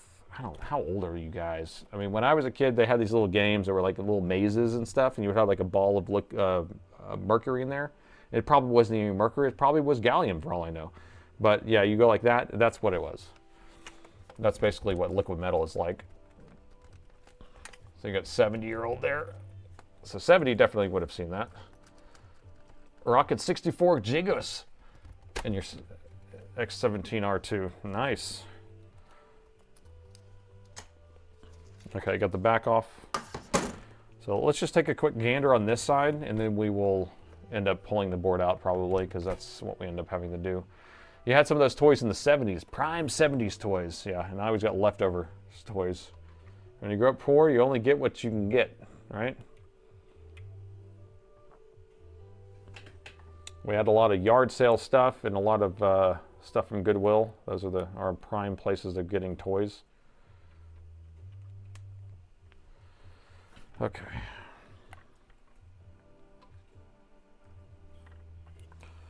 All right, let's just look around, see if we see anything obvious. All right, so where's the charger plug in at? Charger plugs in right here. And we can measure here, but I'm about to sneeze. Hold on. It's coming. Oh, let's see if I can make it back. Whew. That was a close one. Okay, I kept it in just for you guys. So most likely there's not going to be a short over here because the machine tries to come on, but we're going to measure here anyway. So no chargers plugged in, no batteries plugged in. That's going to be our ground side. Hey, we got a new Prime sub. Thank you, Jim. And so this is our 19 volts. 19 volts comes through here, goes through these inductors, goes through this MOSFET. Then it looks like it comes out of that MOSFET and goes into this MOSFET, and then comes out of that MOSFET and comes over here to this main power rail. So this is going to be a main power rail, or it's going to be a 20 volt supply. Then it goes through another set of MOSFETs because this thing is super protective. And so it has a couple sets. That's why I rarely see like major issues with this laptop. That's why this is one of my favorite models of Alienwares, because they have very good cooling. And the only thing that's a flaw with this one would be the keyboard issue that happens, which is easy to fix, and then the leaking liquid metal. So, but yeah, so no short here, no short here, no short here, no short here. And so I didn't suspect that we would have a short in this area at all. What about over here? Do we have a short right here? Did we find a short already? Let me move that. So this is a plus. This is a tantalum capacitor. So it's polarized. And so one side's going to be positive and one side's going to be negative. So it's telling me plus. And what are we getting here? It was a fake 0. Did you see it say 0 for a second? And now it's OL. So while it was filling up the capacitor, it had to tell me that it was 0. Now, whenever I see it at 0, 0, it usually means that it's still filling up. So if I put these together, it's like 0.1's my 0. So if I see it at 0, then I know that it's not really, it's just fake. Fake, fake, fake, fake. All right, so no short there, no short there, no short there. I have a feeling it's going to be on the, what do you guys think? The 5 volt supply that powers the RAM. That's my guess. Cap charging, yep. Smash that like. All right, so I'm going to have to continue and probably pull the board out because that's what we do, but we can look around. I'm not going to measure anything else. So here's our BIOS chip. You can see it says 1, 2, wait, is it? Is that our BIOS chip? This is not our BIOS chip, but it's a fake BIOS chip. It's fake. So this says 25Q16JW, and 16 is going to be a 1 meg chip. So this is most likely goes to the NVIDIA chip. We need something bigger. It should say 128 there. We can unplug some of these and see if there's a short there. This is going to go to the I/O board in the back. There's the power button. Screen. Someone soldered a new port on here. What's up with that? No one told us about that.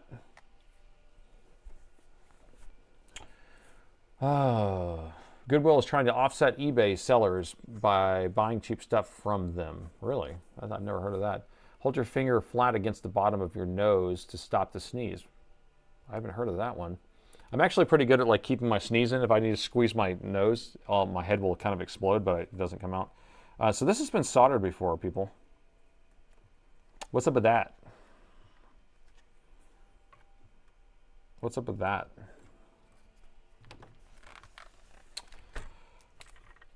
What else? Anything else we see suspicious? This is a VRM cooler for the other side of the board. This thing has VRMs for the NVIDIA chip on both sides, which is another thing I like. So I'm going to tell you. So this is a great laptop. 4 fans on here. These 2 fans blow both ways. So fans blowing on the RAM, fans blowing on the NVMEs, fans blowing on these heat sinks. And then you have the double VRM cooler. So this cooler goes on here and cools the VRMs from both sides. Good design, except for liquid metal. Okay, I'm going to take this apart. So time to do the old screw, screw, screw. Is that the right one?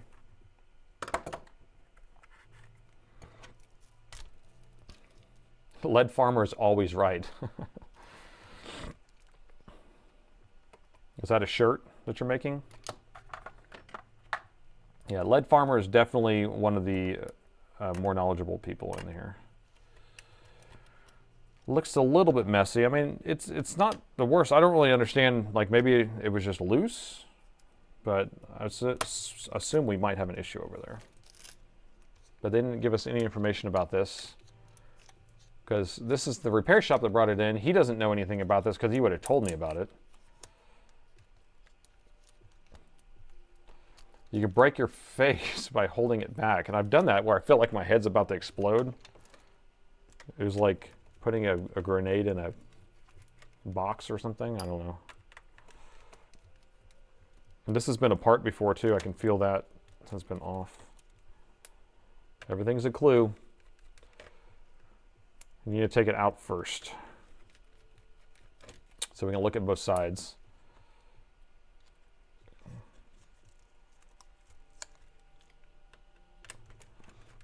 And then we'll do a physical inspection. So the VRM cooler, see I was talking about? 1, 2, 3, 4, 5, 6. There's 6 VRMs for the NVIDIA graphics on this side and 6 on the other side. The more you have, the less likely they'll fail.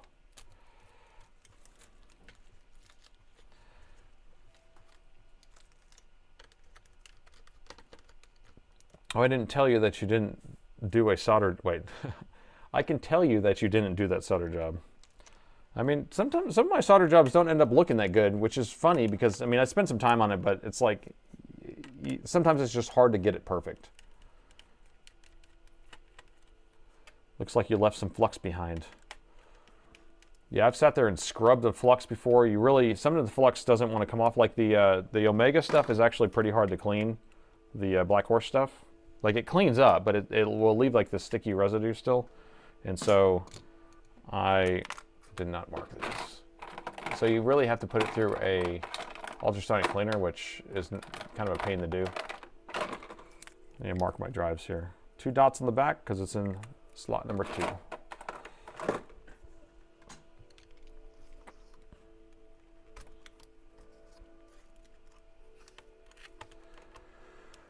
Burst a blood vessel holding in a sneeze. Okay, should I never do that? Is that basically what you're saying? But what if I'm like in a big area, like in a movie? Not really a movie, that wouldn't really matter, but the famous words, customer lies. Customer always lies. That's from House though, right? I want to go back and revisit that. The mask swallowed the bomb. Stomach pops out, and it feels like you're holding in a sneeze.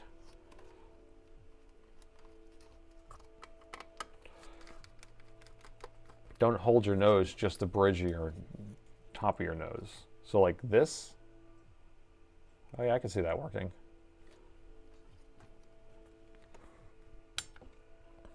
Flux off. Flux on, flux off. Flux on, flux off. Some of these screws are in the wrong spot too. So that's why I know it's been taken apart. Because I know where the screws go, and those screws don't go there.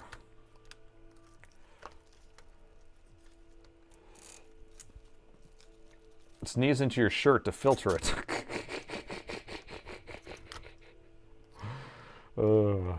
Yeah, that will work. Secure hiccups if you don't get them. The cure for hiccups that we always use at our house is something tart. So either we'll squeeze a lime into our mouth and immediately goes away, or a pickle or something like that, and it immediately makes hiccups go away. If you've never tried that, it works good. All right, so what I want to look for right now is any liquid metal, because on this machine, like I said, this is the one that's notorious for leaking. That's even started the whole LLM thing. Is leaking liquid metal comes out of this one and will dump all over this area. I see something, I think. But I don't see any leaking liquid metal, so we're good.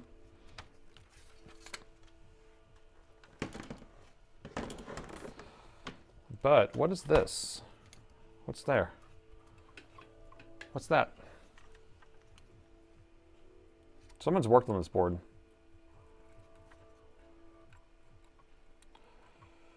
So this is heat from the other side of the board? No? Sometimes it's like you're heating on this side and it heats it up to the other side. What is that? What do you guys think?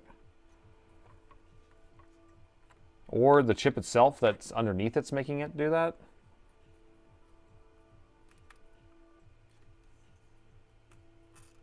But you notice that this part's the hot part, these parts are not. So like that right there is the regular temperature. This stuff right here, you can tell that there's been heat. And you can see how it wrinkled up. Everything's a clue, people. So this looks like hot air was blown here. Aha! We see our problem. I don't know, it just doesn't work. It doesn't work.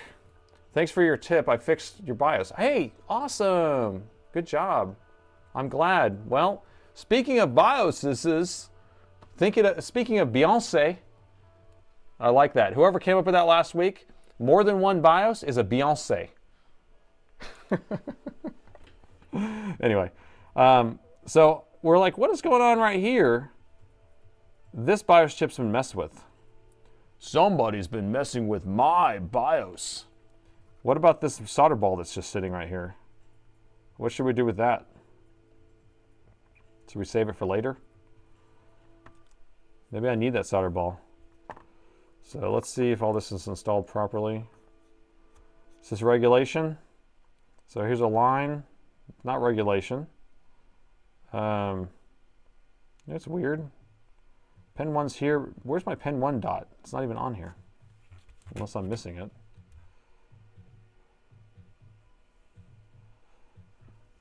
And is this a no pop right here?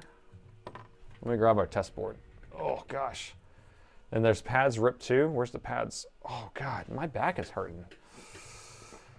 It's crooked. That thing there is crooked, which I've done plenty of times. You guys watched me do crooked stuff before. Here, I'm putting this right overhead. See if that looks better. Yeah, look how feng shui that is. If you want a little bit of feng shui, what you do is you cockeye your chip whenever you solder it back on. Now this chip is a 256, so 25Q256 JV. That means that we are entitled to not removing that chip to write to it, okay? If it's a 512, take that freaking chip off of there. But if it's a 256, we're just fine. Is there multiple people saying buffering? I don't have any drop frames over here. Everything looks good to me. Let me grab our test board real quick.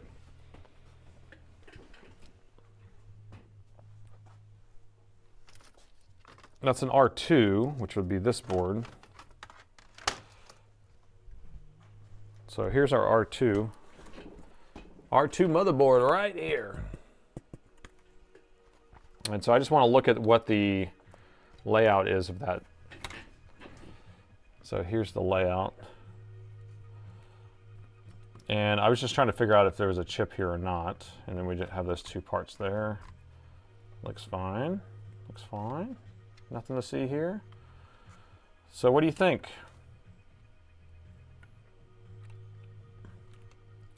Power rail failure. BIOS has been messed with. It's not a BIOS issue if you have a power rail failure in general, but unless you have some really crazy BIOS you put on there. Frames dropping on your side. I have 0 frames dropped over here. Should I hang out? Should I wait a second until everything gets good? BIOS chip seems to be the same as yours. That's funny. Hey, thanks for that. So, I don't think it's a BIOS issue, but it could be. So we could start by writing a BIOS on here. We probably should straighten that BIOS up and then write a new BIOS to it, I guess. We also need to figure out, let's take this heatsink off. And we've had some shenanigans happen. Also, let's look over here at the network port, because there's been some shenanigans with this. I need to call Alejandro, and ask him about this, but wait, buffering? You're fine, no buffering. Thanks, Dave. So this is the port that got resoldered on the other side. Look at that. Pure ecstasy.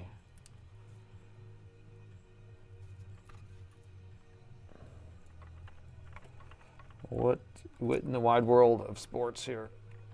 Sorry, I can't get that lined up or focused all the way. There we go. How are we looking? So what's up with that stuff? What's up with that?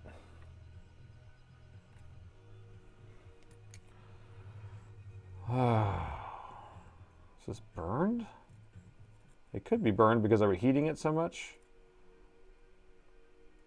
Now these resistors are just going to be passing the signal through there, I think. And it could be the burn stuff could just be melting this plastic over here. Let me just clean that. I don't know, guys. Somebody else has been in my laptop. It's like Goldilocks here. I'm trying to like figure out who's been messing with stuff. I feel like that's most of my repairs at this point. A DUI sobriety test, the BIOS that.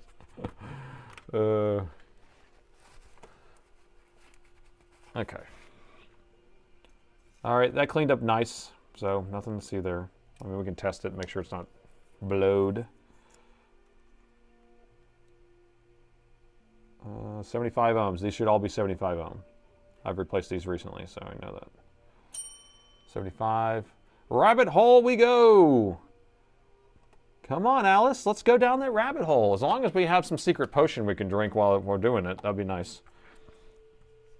But I don't have any secret potion. Okay, so here's what I think I want to do is power rail failure. It could be firmware. I've seen firmware, but I've seen power rail failures happen, or the 3.5, not a real power rail failure, but if the EC firmware is messed up. What I want to know is what the what? Why the why? So you soldered the network port because why? And then you mess with the BIOS because why? And you have a power rail failure because why? And then he had a sticker on here, and the sticker says, keeps rebooting. And it has a person's name. So this is a sticker from maybe the customer, not the repair shop, and that says keeps rebooting. And then the repair shop they took it to, which might be the second repair shop for all I know, says that it has a 3.5. So let me pull the heatsink off. I just want to make sure we don't have liquid metal leaking. Okay. Concur? Do you concur with that observation, sir? Sir, yes, sir. 1,000. All right, we're at 1,010. The more likes you do, the more people will pop in and check out what's going on. So we're working on this Alienware X17R2 power rail failure, but we are seeing some shenanigans done to this board, so we're trying to figure out exactly what the person was trying to do or why they were trying to fix it the way they were. And there's lots of concurrence going on out there. This crowd is strong with concurring. What time is it? It's been 2.5 hours. It's peanut butter jelly time. Peanut butter jelly. All right, so this has a lot of stiction, so it doesn't feel like it's come off already or recently. So you see I'm having to move it back and forth in order to pop it loose. So I'm just going to do that a couple times. And then see if we can get the lift off. It doesn't feel like this has come off. So I think we're probably okay. Ooh, it's really stuck. They put some super glue on this one. Okay, here we go. The liquid metal is strong with this one. All right, so we do have liquid metal. Do we have LLM? Do we have leaking liquid metal? I do not know yet, but we will see momentarily. All right, there's our liquid metal. We do have a little bit of leakage, not too bad. So this is the element 31 liquid metal. And you know what sucks is I don't have, I have some, actually I think I have enough, but I was gonna say I don't have any PTM.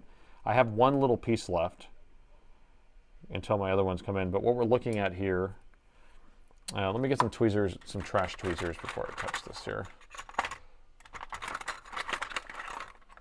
Greetings. I'm also at my own, wait, I also at my shop now too. Alex, welcome. So, this right here, so what I'm looking at is I'm trying to figure out if it's leaking. So we have it outside of the dam here. This is like a dam that keeps it from leaking. This is outside the dam. That's outside the dam. That's outside the dam. This is underneath the film. And you can see there's actually some stuff underneath it right here. And what about over here? That looks good.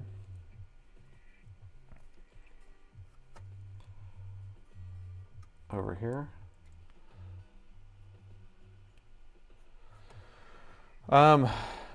So what we're trying to figure out is if that's leaking, and it's not. So I don't see anything spilling out on the board anywhere, so we're not worried about that. I'm just going to do a quick gander around the board and measure some power rails, make sure we don't have any obvious shorts, and then we're just going to go firmware. Okay, so at this point I'm going to say it's probably firmware just because we saw that there's some messed up stuff going on, but we're going to go ahead and measure to see if we have a short somewhere on one of these power rails, and then we'll go to firmware, okay? Ugh, liquid. Oh, Alex, so that's CompuPlus right there. So Alex in the chat right there, Alex M, this is your board, Alex, that we're working on, buddy. So Alex, let me show you something, okay? So we just took this out, we took this board out and saw that there was soldering on the network port. Did you know there was soldering on the network port? And then there was, we saw this melted area, and then we're like, oh, why is there heat over here? Somebody had been playing with this BIOS chip. Who's been playing with this BIOS chip? Was that you playing with this BIOS chip? Nope, wasn't you, huh? All right, so your customer did not tell you any information. And then there was a sticker under the hood on the laptop that said, laptop keeps rebooting. So it's not your note, but it's the little blue sticker on there. So what the, yeah, and that's crooked too. Yeah, so superior soldering job, if we go right down on it. So the initial note was saying that the laptop kept rebooting, and then now we're getting the power rail failure that whenever you brought it in. So what's up with that? Alex is pleading the fifth. I trust Alex, okay? Alejandro, you know, at CompuPlus. So, but you didn't know anything about any of that stuff. So we're about to figure out if we have a short on the board on one of the power rails or if it's just a faulty firmware, which it could be, but I wish they would tell us, right? I wish they would tell us what the heck is going on, but now we're gonna start probing around. Let's just do that real quick. So we have the board here, and so we're just gonna check some of these power rails. So any of these big coils are going to be output of a power rail, okay? Or it's going to be a power supply being created. I believe this is for the fan. It's going to be like a 12 volt. This is going to be for the battery charging. But so I have our probes in continuity mode. I'm going to put my one of them on negative or on ground on the board. We're just going to kind of touch all these as outputs and make sure we don't have it short on any of these. And so that's probably 3 volt. This is probably 5 volt. That's fine. So all of those were fine. And I believe down here, here's our EC chip. This audio. What's this? That's nothing. This is fan again. So at this point, I don't see a short over there. We don't have a short on the main power rail. We don't have a short on the 3 volt, 5 volt, 1.8. The chipset's going to be right here on the board, or a chip right there, excuse me. And the price just went up. I don't charge any more whenever I'm doing these things. I actually charge too little at this point. I realize that I'm way cheaper than everyone else, but I don't know. It's all part of the adventure, right? But a lot of places will charge more if somebody else has already messed with it. So another thing we can do is we can also measure all these inputs here. So these are all going to be coming from other power rails. And so we just want to see if we have anything on here. And you can also just test all these capacitors. We should always have one side that beeps and one side that doesn't. So if you find one that beeps on both sides, then we probably have a suspect, right? So at this point, I don't see an issue with this. I'm thinking firmware is going to be our most likely culprit. But it's funny that they would brick it by putting a faulty firmware on there and they'd be like, I don't know what's going on with it. Unless someone bought it on Facebook Marketplace or something like that. So I guess we'll go firmware. Visual inspection. Okay, we'll do visual and then we'll go firmware. But I thought we checked everywhere, right? We didn't take this little cover off though, so let me do that. Yesterday, or I guess Saturday, we didn't take this cover off and then all of a sudden we found it. So let me take this cover off. It may be underneath this. Get out of there. Oh. You're using a Latitude D630. I have something to show you then. I'm going to show you a Latitude D630, but it's the military edition. I have one of the original prototypes here.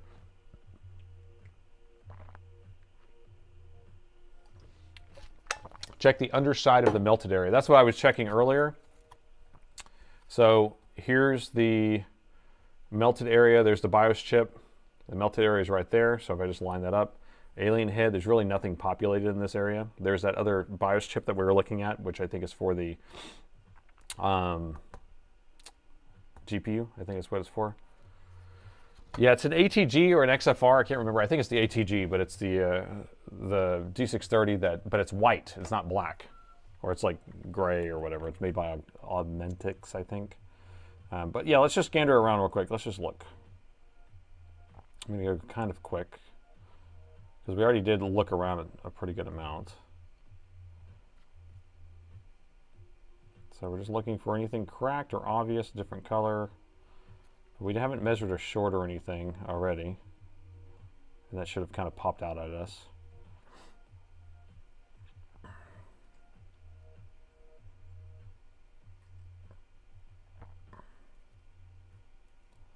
All right. Almost made it around. Am I going too fast? I'd say no to liquid metal. Just say no to it. All right. So we made it all the way around on that side. We already kind of looked around on this side.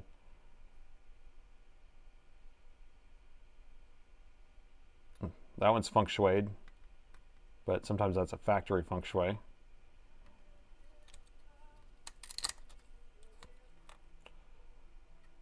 Let's see.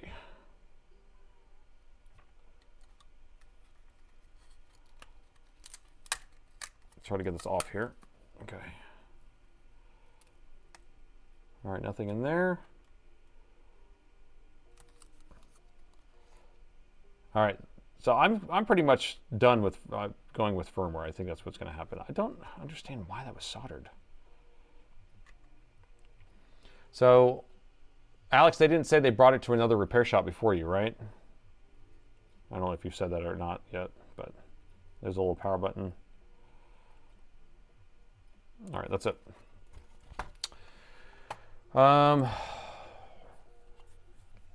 Yes, we didn't know all of that. The customer stated that the system will not power on, but will keep, stated that the system will power on, but keeps rebooting. And then you're saying, and then we see that, how's a power rail failure? So,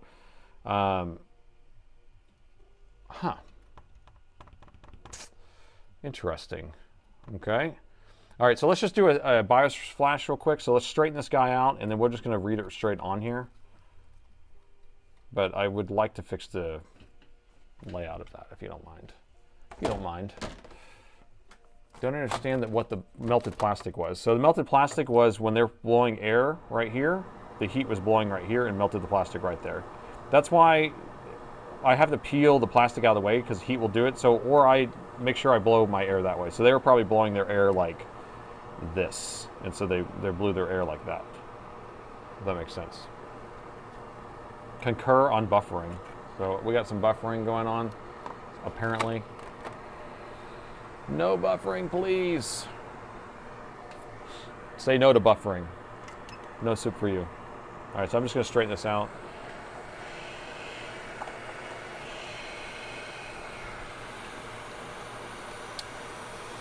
Two seconds of buffering. Definitely a weird one. Yeah, usually if you have a power rail failure, you would think you would see something obvious, but it could be firmware still. But why did they mess with this anyway? Maybe they're testing you, Alex. Testing your skills.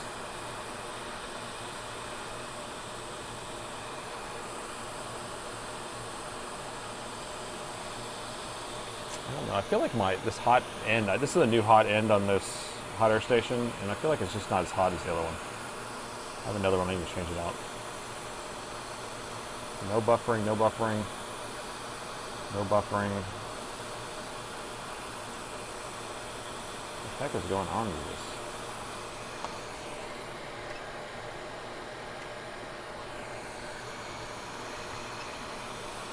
You concur going straight to the BIOS. Taking it to the BIOS.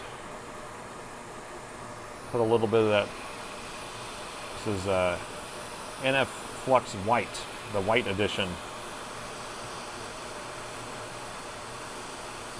Gosh, this thing does not want to move. There we go. There we go. Just a happy little BIOS chip. There we go. Okay. Whew, that was a lot of work. That was a lot of work.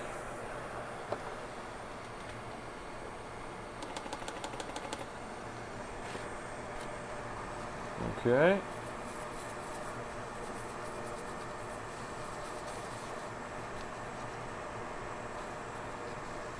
Counterfeit heating element, probably. So I'm trying to think of which one this one was. Okay, so this one was one. So I bought 3 of them. They all look the same. They all came in the same boxes. So I bought 3 of them at the same time because my tip broke, and so I ordered one from Amazon. I ordered it express, or ordered one on eBay, and it was in domestic United States. And so it came in pretty quick. And then I ordered one from AliExpress. And so I have 3 different ones. Now, maybe later we'll hook it up. I have a thermistor we can actually, or a thermocouple we can blow it at and see what temperature we're getting. Because I don't feel like, I had to put the 480 just now to get this thing off here. So it doesn't feel like it's blowing as hot. So, shoot, we just hit 1,100 viewers, man. That's good. All right, let's, you know what would be funny if just reflowing that fixed that? Should we try it, or should we just go straight to flashing the chip? What do y'all think? It was crooked. I don't think it was shorting out to each other. So, but it could have been shorting to itself and making the power rail failure because it was crooked. Doubt reflowing it did it, but we can try it. Well, it actually won't take much to try. We can just plug in a DC jack. So I'm not even going to put it together. I have a DC jack right here. And we'll just plug it in, and we can do it under the thermal camera, and then Robert will be your uncle at that point if it turns on. Old Robbie. So we're back to the thermal. Go thermal. All right, so here's our CPU, CPU, and then we plug in the charger, and then I have a power button on the board we can press somewhere. I saw it earlier. Where was it at? Where was that thing at? Might be on the other side of the board. Where was it? I swear I saw a power button. Didn't you see one? I thought it was like right here on the edge.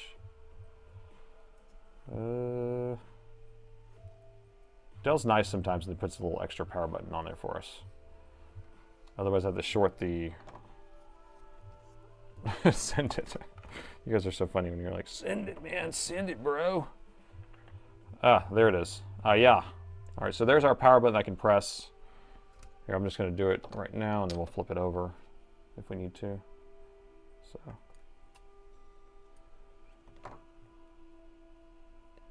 yeah, still going to 0.09. I don't have any RAM in there, but 0.09, it should jump up a lot more than that. So we still have a power rail failure. Okay. So, you know, it'd be interesting to check. Here, I'm going to turn it back on. Let's see what power rails we have coming up, actually. So I have it turned on.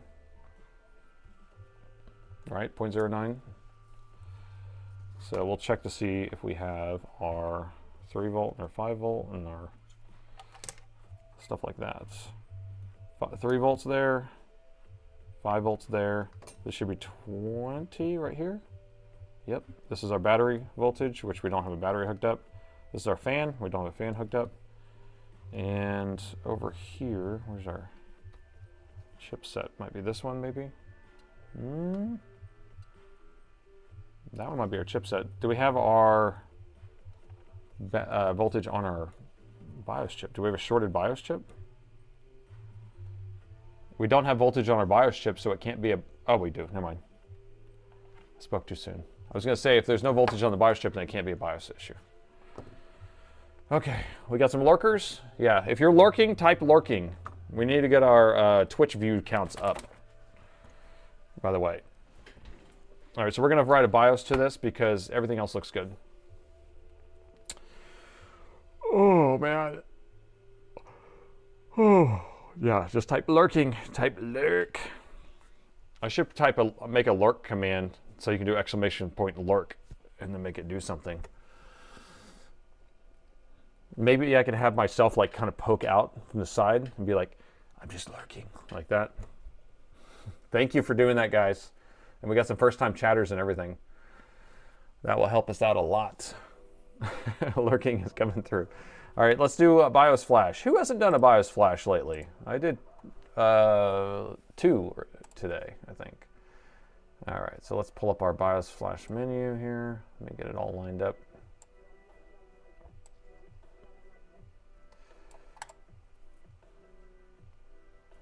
All right, so first thing we need to do is, here actually, we'll go back to this. So let me pull out this. We're gonna use a 5x6 reader, or 6x8 reader, 6x8.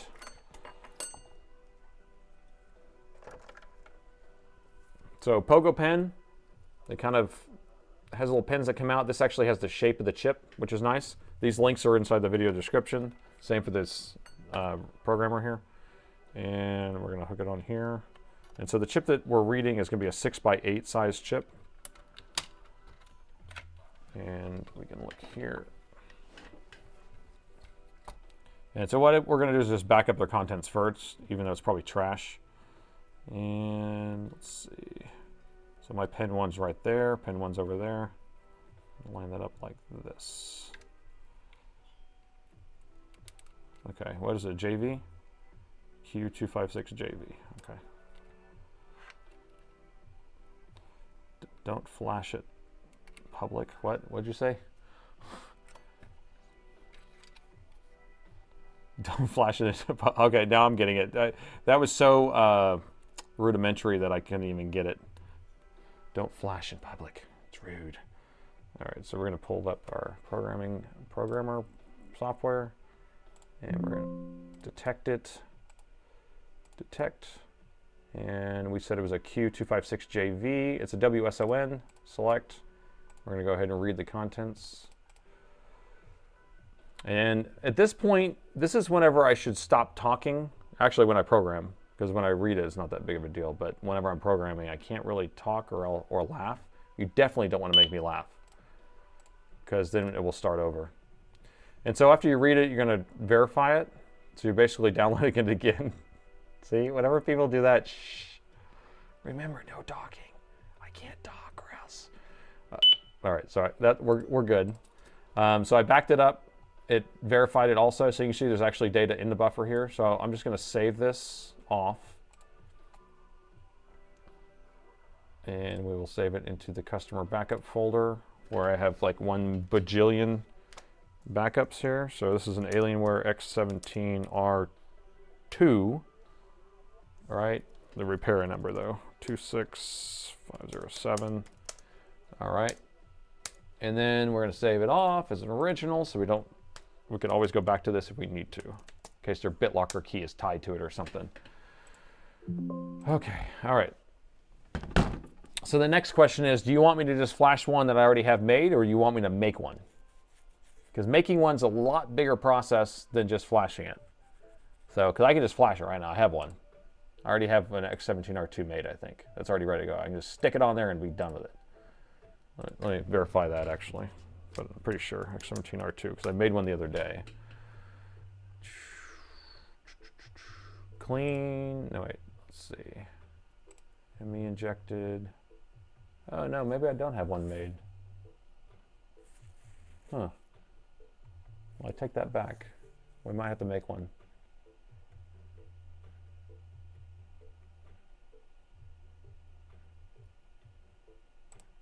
Oh, here we go. Clean ME working. This one has a, probably has a service tag though. But so that one should be working right there. Just flash it, okay.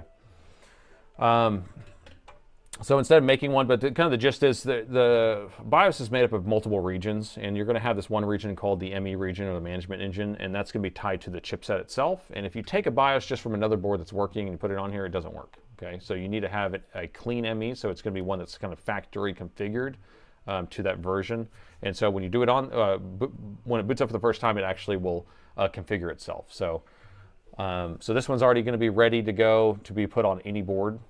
This won't have a service tag on it though, so we're going to have to change the service tag later if we're worried about that. But right now, it's going to have a service tag set. So let me line this chip back up, make sure it detects.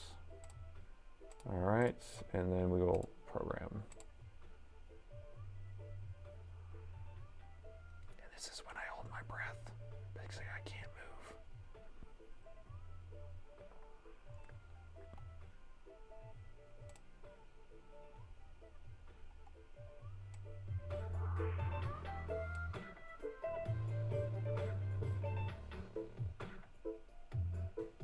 Don't fart.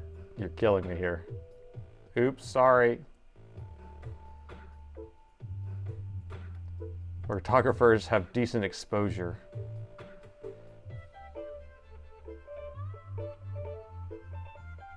Laughing is contagious. Quick, everyone tell a joke. Triple dip. Oh no, you're doing Seinfeld references again. You dip the chip. Dip it once and end it. How's it going there, Lucky? We're trying not to move. I'm trying not to move.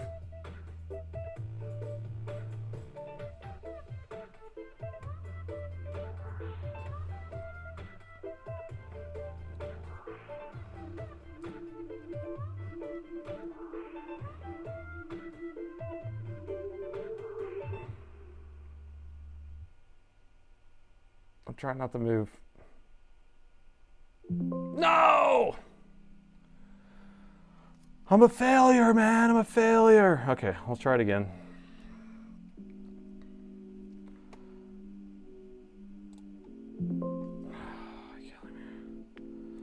And it may be a bad chip for all I know.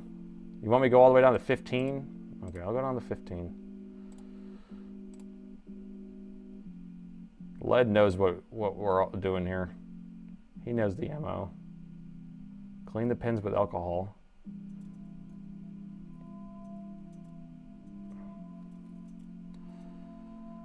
gonna hold it with 2 hands too, that helps. Don't look at the comments, just close your eyes. I'll just look at the camera.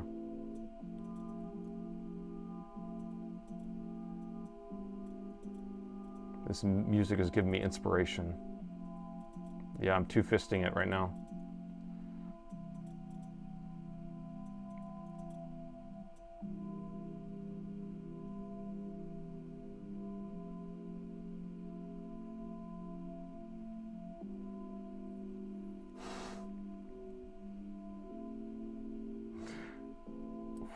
Don't. You're killing me.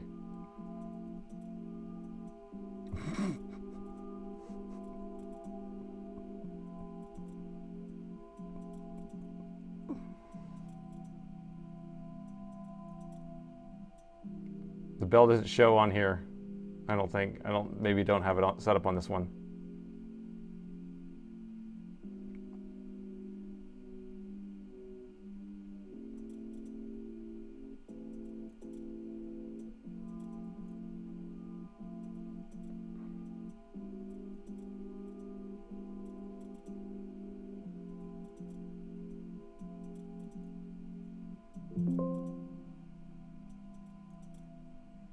Is that a bad chip?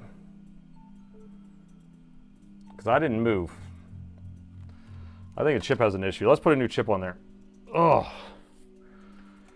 Do I take requests for music? I don't, because I don't use copyrighted music. This is just some music my brother makes. He actually does a bunch of stuff, so it's just SoundCloud playing here. Okay.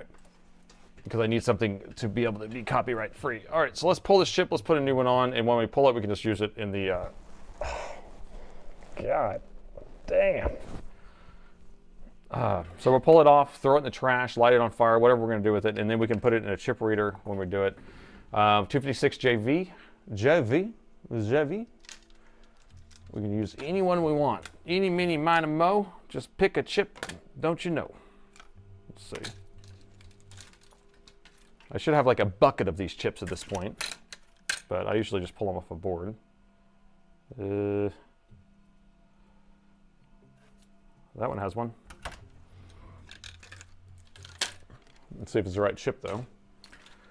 A 256 JV. Do you have a JV? I prefer JVs. Would you say a JV is better? I think this one will work too, right? This is not the same model, but I'm pretty sure this one will work too, right? Right, Led? Do you know? I'm pretty sure I could just put this one on here because it's still the same size. I don't think it really cares. I've seen mix match and all that stuff on plenty of these boards, but what do you guys think? You want me to just keep going?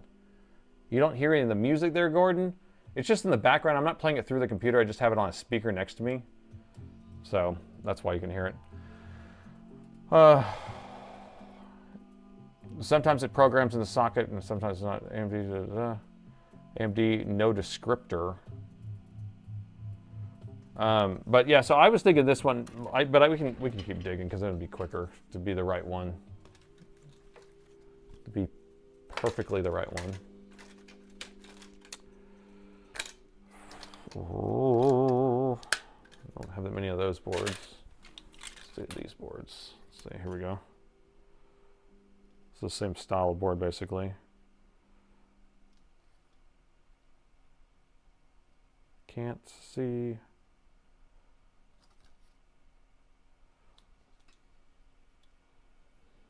Using a laptop or a PC? I'm using a desktop. They're both PCs, by the way.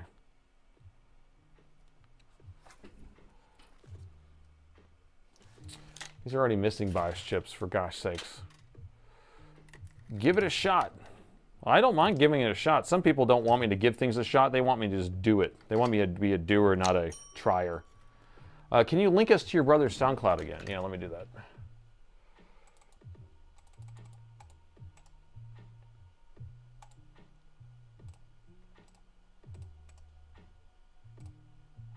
So this is my brother's SoundCloud, and you can check it out. And it has like my intro opening music and a lot of the background music I do for any of the shorts or any of the longs. I put that on there. Get a WSON 8 If it fails, then we know it's bad. Oh, we can pull it off and hook it on there. That's what you're saying, right? Raw dog it. That's a good point, though. If we here, let me do. Let me grab this one. Yeah, we'll do this one. Oh, this one has one too. That one's stolen. Thief. I thiefed all those. Okay. Let's go with this one. All right. All right, I'm going to pull this one off. We can always just program it through off of here too. Didn't even think about that. Let's pull this back off. Here, I'm going to change my nozzle. Here, we'll just do a side gig just for a second for science, because here we go. I got my temperature gauge here. I want to see how hot my actual hot air station's getting, because I'm about to take this chip off and it's been driving me crazy. So let's see how hot it's getting. So I'm going to set this thing right here to 1.21 gigawatts. So we're going to set it to 450. And I'm going to put it over this heatsink so I don't melt my table. And what do you suspect we can get this thing up to?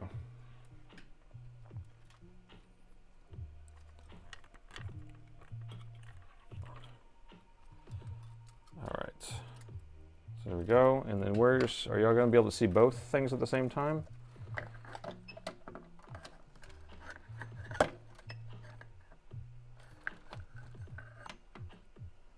Let's see.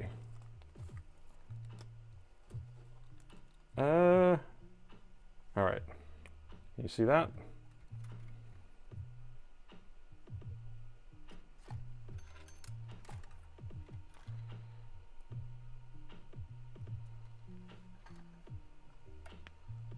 All right, is that good enough? All right, so that's what I'm going to have the temperature set at. This is what we're reading on our thermocouple. Here we go. Egypt, get the hell out of here.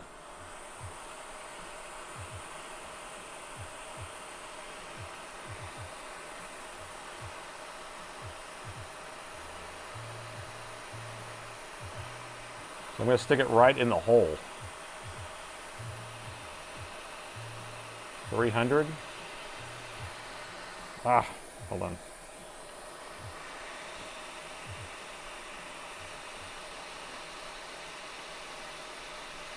$300.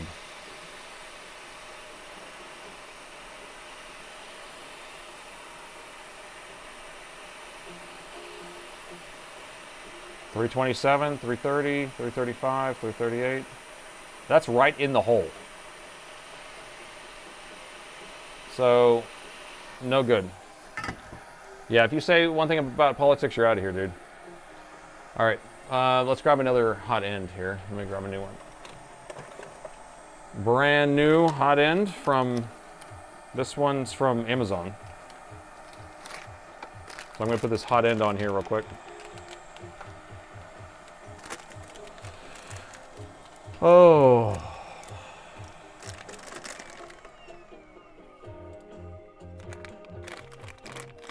Dude, you're an idiot.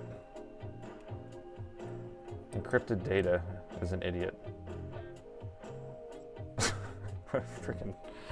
Okay, you're gone. All right, I'm gonna put this on here. Of course, I should think about this ahead of time, that you can't do it when it's hot.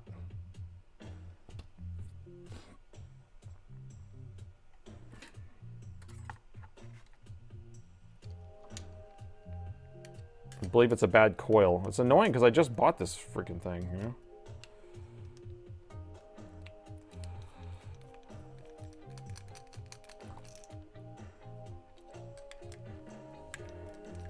See if I can do this without getting first degree burns. Or third degree or whatever. What's worse? Is third degree or first degree worst? Is it like a felony? First degree felonies are worst, right? So is first degree burns worst? Third's worst?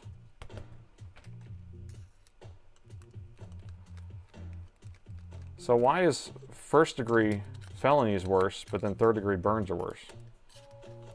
Because burns can get worse? That's weird. Okay, here we go. We're gonna try to take this off with one of these oven mitts here. I'm gonna put one of my Mickey Mouse gloves on.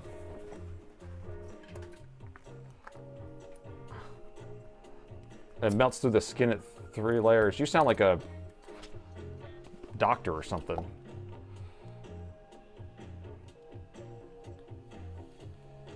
All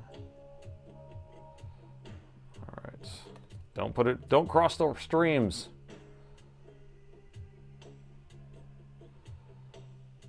So those two go there.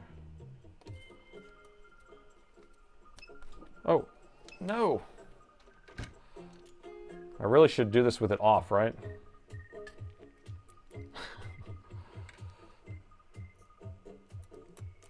Okay.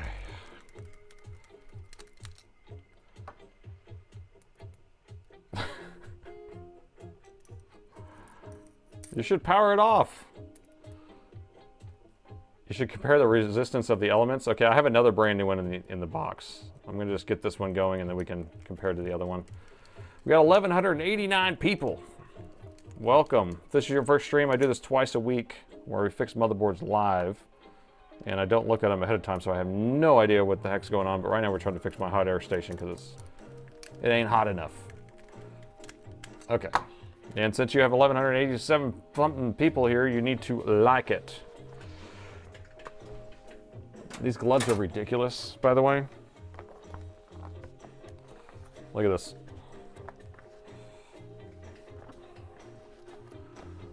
Look, I'm a real boy. These are like Mickey Mouse gloves or something. All right, let me take this off of here. I'm trying not to burn myself because this thing is blazing hot. Okay.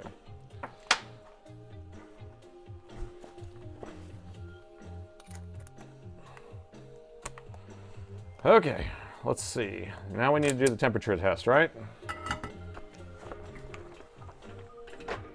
Okay, so do we still have our meters up?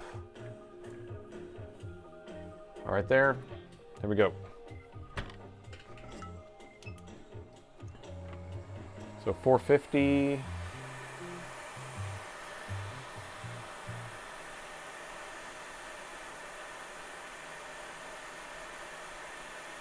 $445, $449.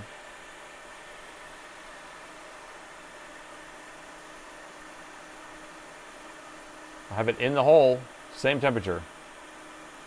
You guys can't see it, but you should believe me though.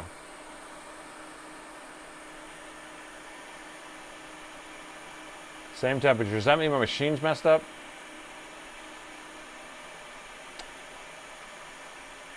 I think my machine's messed up.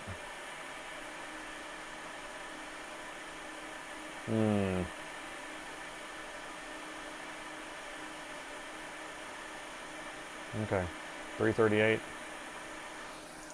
All right, well, we're just going to live with it for right now. All right, let's get this BIOS chip taken off, but that's just something to think about, right? Might be a component in the machine that's off value. Yeah, because I did have, my old element actually had a thermocouple bust, and then my other one before that actually had some other wacky thing where it kept throwing this error, and so I had to replace the element. But it's definitely has not been as good since I replaced it. So, all right, we're just going to pull this BIOS chip off and continue our work here, because our work is not done. But hopefully people are entertained. All right, so what we're doing is we're having to try to reprogram this BIOS chip, but it keeps failing, and so I'm just going to pull this BIOS chip off, and we'll just put it in the programmer, and then we can also put a new BIOS chip on if we need to. Either a bad thermocouple or calibration is off in the rework. Yeah, so these are there's a thermocouple in the end itself because it's a brand new thermocouple. It should be good, but at least I know that we're not having like crazy heat. So at 450, we're only getting 320 out the hole. So I don't have to worry about it that much. Are you not entertained? And so I might have to go up temperature here. 480 degrees. We'll do the Soren temperature. Max airspeed. Properly calibrated hot air station. I just need a hot wire it or something. More power. Crank it up to the highest temp. That's what I did. You should use 420, man. 420 is much better. It'd be a lot cooler if you did. See, look at this. It's not even melting. It's crazy. It's like taking forever. There we go.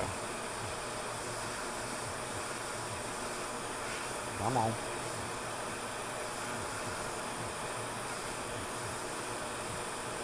It's crazy.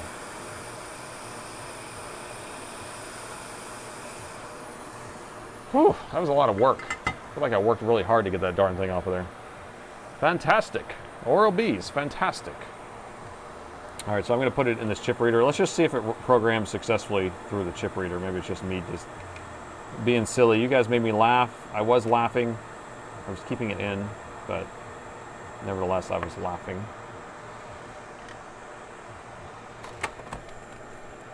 Flux, flux, flux, flux, flux.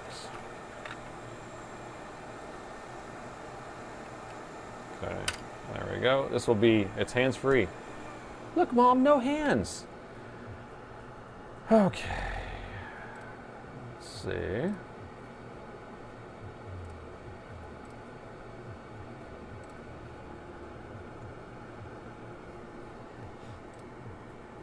So let's make sure it's detected.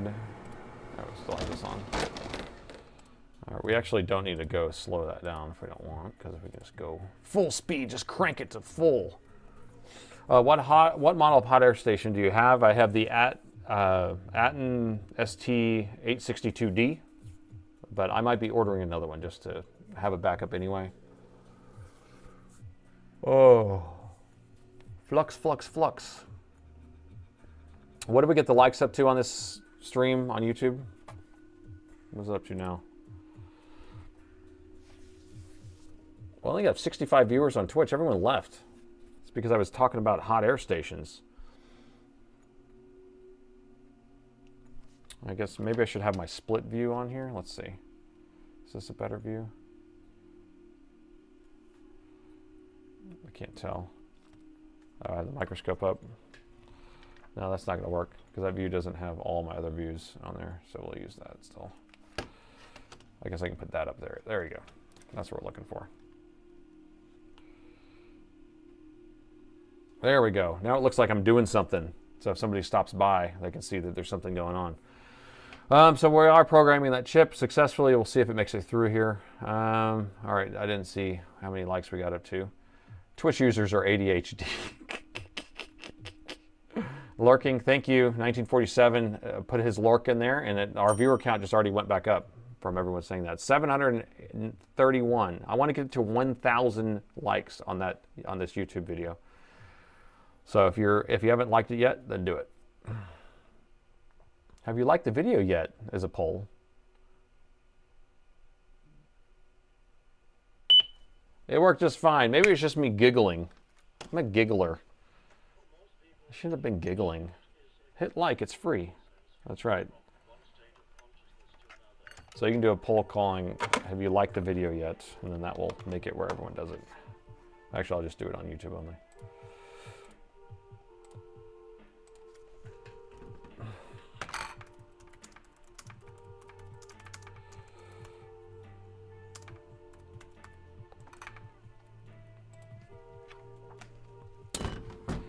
Okay, let's solder this back on.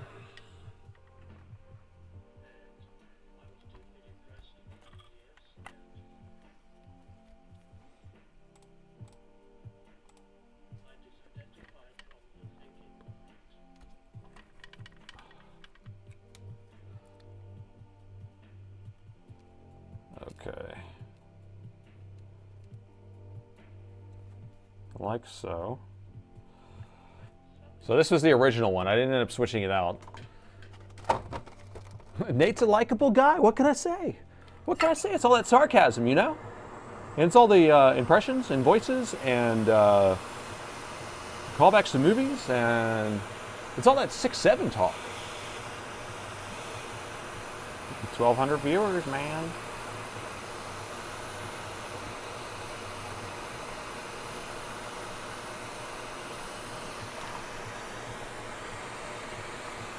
Still lurking. Better than ever.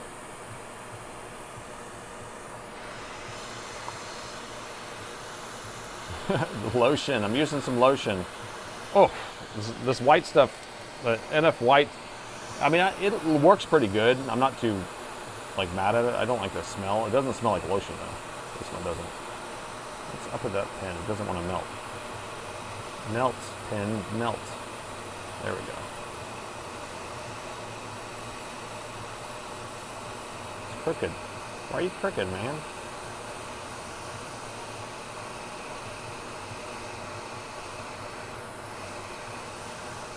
Thing doesn't want to straighten out. That's why he left it crooked, because he was like, I give up. I give up. Okay. You twitched them off. Don't twitch people off.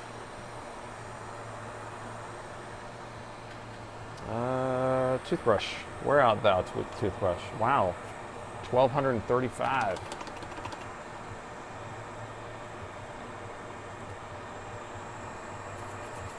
Okay.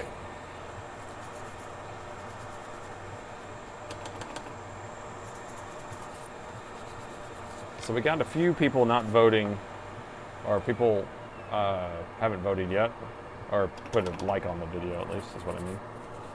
All right, is this gonna fix the freaking issue? I doubt it, dude. I doubt it. Okay, let's think about this. Hot air station isn't heating evenly. That might be what it is. Well, I also have a smaller nozzle. I mean, normally you put a bigger nozzle on for this, but when it's hot enough, it usually works fine. I mean, it's definitely operating different than it normally does. Okay, can't watch on Twitch because your commercials. Yeah, but if you just become a Prime sub, use your Prime, then you get it for free, and then you don't have to worry about that. All right, let's plug it in, power it on, see if we start pulling that same current.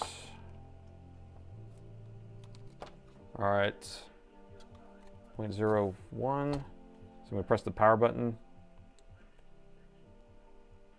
Power button's pressed. 0.09.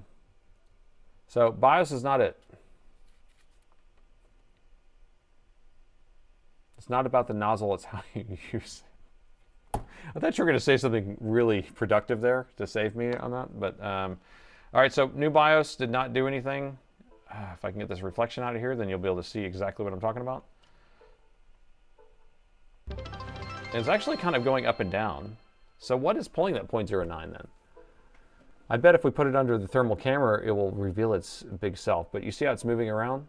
0.09, and it goes down to 0.01, 0.06, and it should come back up. Hey, thanks for that Prime sub, Idle. All right, let's go thermal. It's probably all hot though. Ooh, it's hot. That boy hot. We're gonna have to cool it off because we've been cooking it. So let me blow it for a little bit and cool it off. Actually, I'll take it over here and blow it.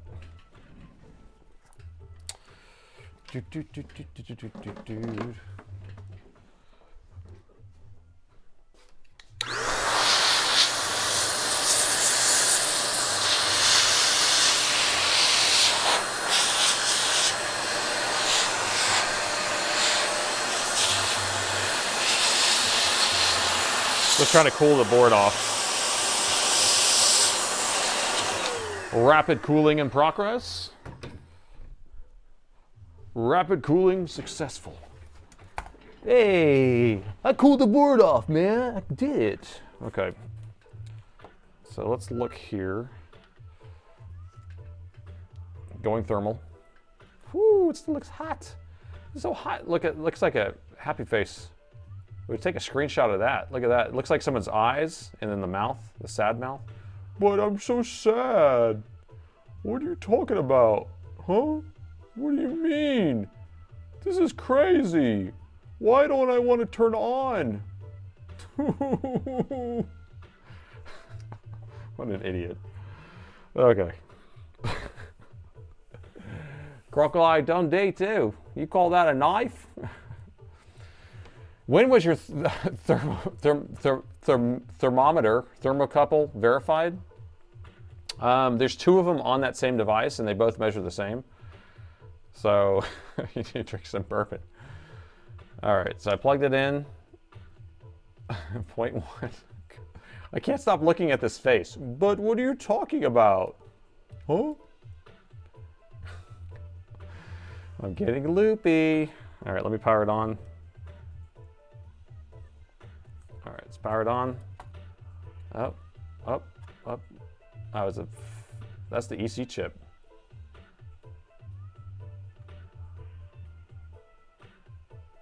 It's the EC chip that's hot.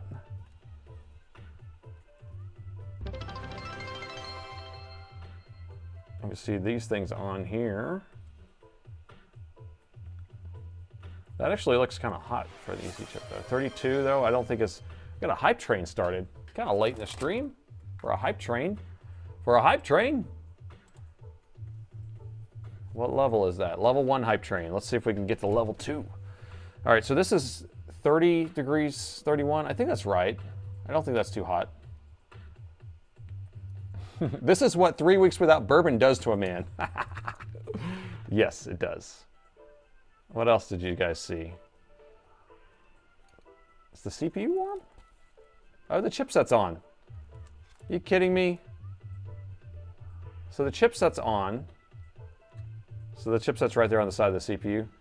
So we have the chipset pulsing on. Why does this keep moving? Thanks for the Prime sub. Okay, so the chipset keeps turning on. The EC chip. What do you think? We have a bad EC chip? More Prime subs. Thank you, Ben. People resubbing their Prime subs. Yeah, that's what's going on. Because of, yeah, I had a lot of subs drop off this last month because they weren't here. I don't know. What do you guys think? What do you guys think? We have, does the BIOS get voltage? Yes, it does. We checked that. Is it the Wi-Fi card? You freaking badge solder joint, press on the chip. Which chip are we talking about? The EC chip or the chipset, which is covered in liquid metal, which is part of the CPU? Premise, did you do a clip? I think you did a clip. There you go, Nathan. Thank you. Free clip. Clip that. I think someone messed up the EC chip. I've seen plenty of messed up EC chips on here. Should we just change the EC chip and then try it again? BIOS is fine, so we'll go EC chip, I guess, right? Is that our next bet? EC chip's warm. It's not super hot, but we could program the EC chip and see if that fixes it, actually. Yeah, let's do that. Let's program the EC chip. I did a video of the day on it. We can do it again. No repair questions, that's correct. You can go to our Discord or JFix's Discord and ask your questions there. I just can't multitask like that. So let's start by programming it, and then if that doesn't work, because I've seen tons of these where they have messed up programming, and that might kind of, no, because the thing is that the machine was shutting off. Why? They're saying it's shutting off. That's why I'm just trying to put all the clues together, right? So if you're trying to put things together, so we have, it was shutting off, and then they brought it in, and then it wasn't coming on at all. It was getting a power rail failure, but somebody messed with the BIOS. But maybe they took it somewhere else. Check the BIOS lines on the oscilloscope. I like that idea. Let's do that.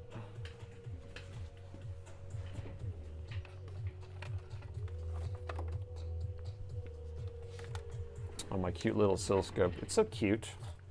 So cute. Just a cute little oscilloscope.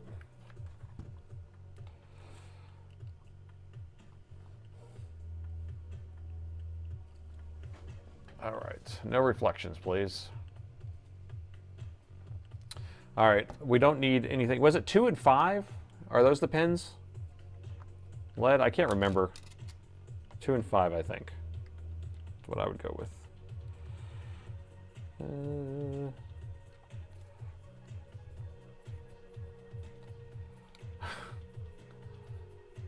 Good little oscilloscope. So cute. It's a trooper. All right. 81C isn't hot. The EC chip got up to 32, which is normal. And then the chipset isn't like getting super hot. But that means it's not starting up, so that's why it does seem like a firmware issue when it does that. And I've seen EC chips with corrupted firmware cause a 3.5 error before, just to let you know. Let's see if the EC chip's been replaced too, because that's the other thing, is that if someone puts a blank one on there, I've seen it do that. Looks fine. Okay. So BIOS, where'd you go? There you are. So 2 and 5, did we figure that out?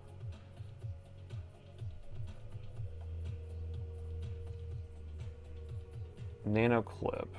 Okay, so here's pin 2. So it shouldn't be on at all right now when I turn it on. So if I measure here, we shouldn't get any voltage. And then when I press the power button on the motherboard is when it should power on. The power button's on the other side of the board, so I can't really do this. Let me get a power button. See if I have one. Because I need to be able to press the power button while I'm monitoring it. Nachos.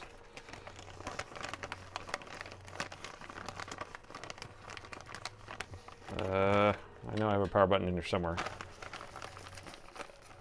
There we go.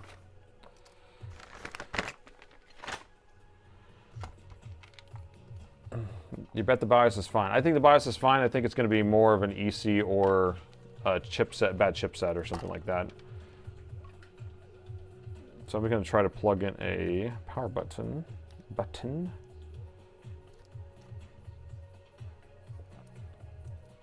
That way we can monitor it right when we press it, and we can also see light codes too while we're at it. Okay, so there we go. Power button's plugged in.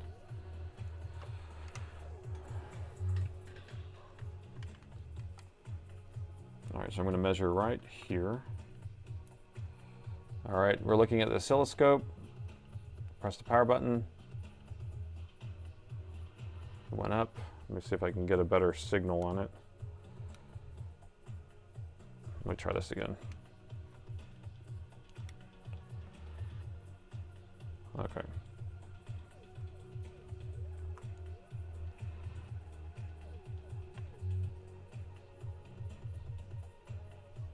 We got 800 likes. We're almost to 1,000.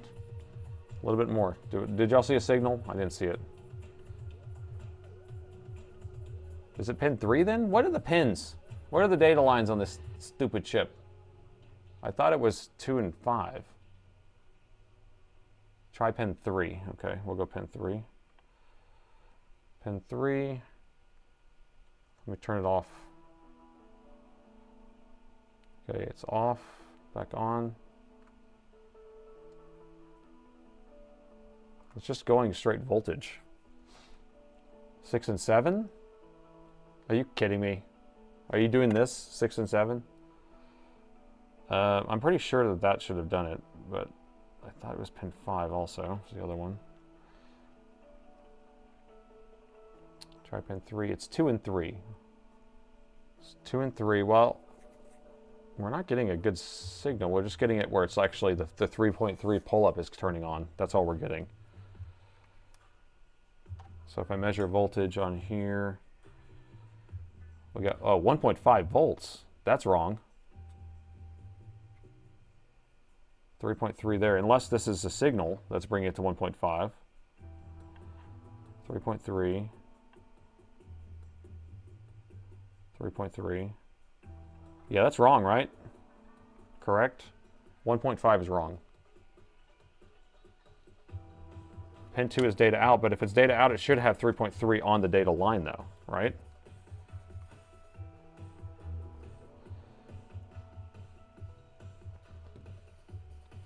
That could be the EC. Pin 2 should be a signal. Okay, I'm gonna unplug it, plug it back in again. Hold on, let's start from scratch. So off. We should see a couple different little bumps that happen. Should be less than 1 volt, right? Well, I've seen this, I thought it was 3.3. I thought it was supposed to be, but you might be right. LED Farmer says 1.5 is from the EC, I think, okay. Yeah, I'm not super familiar with all the data line stuff, so you guys are more the experts. Okay, so it's plugged in, not powered on. I'm pressing the power button now. Oh, we saw something. Went by for a second. Let's see if we see any other talks. And then now it went down. And now it's back up, but we don't see another. I didn't see a pulse there. It's fried. I think EC's messed up, personally. Let me flash the EC chip just because I've seen so many of these be bricked. And it seems like somebody at home was like trying to fix this thing. And yeah, there should be more of a pulse there. I mean, we're just seeing it go up and down. So here, I'll give you a bigger screen for that, maybe. I don't know if that's big enough. Yeah, it's not really doing much. How about the clock line?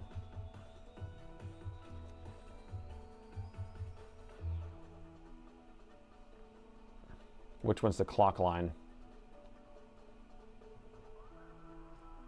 YouTube on Prime. Which one's the clock line, man? I'm not seeing anything here. Let's go back to 5. I think 5 is supposed to have some pulses on there too. Did you determine that DC1 was a no pop? Yes, I did. The other, my donor board has no chip there also. 6 is clock. Okay, 6, yeah, 6 is where we're at, and we're not getting anything on 6 at all, but we do have voltage on there, I believe. Oh, let me redo my ground here. I'm having a hard time getting a good ground because this wire's not very long. Okay, 6 is clock. So on 6 we're getting, we have 0 volts on 6. The board might be off again. Let me turn it back on.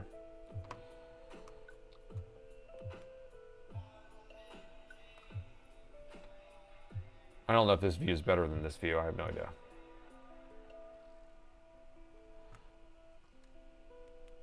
Okay, let me reset the thing all over again. I'm going to unplug it, plug it back in. We're going to stay there on 6 the whole time. So we're on 6. Ready? Powering on. Nothing. No clocks.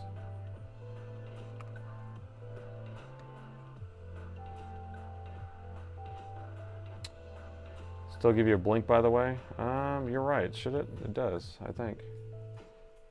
We're pulling, we got 0.09 here. And then, see if we're getting a blink code.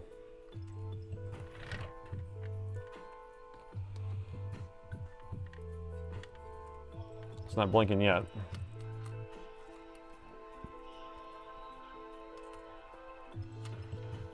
Not blinking yet. All right, what do we think? Okay, so we got CS, DO, right port, ground, DI, clock, reset, okay, VCC. Okay, so the data out, data in. So the 2 and 5 are what I've always tested before. The clock, we're not getting anything on clock.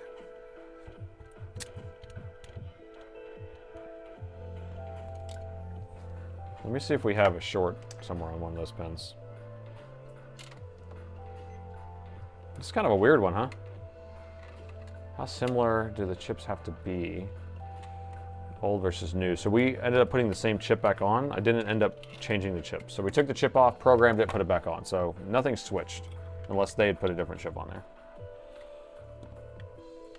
So original plan was to switch it, but I didn't.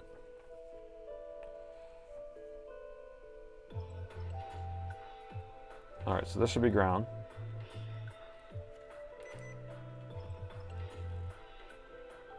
Not ground? Why is that not ground? Oh, that's CS. Wait, where's ground? 4. Right, 4. That's ground. All right. Ground.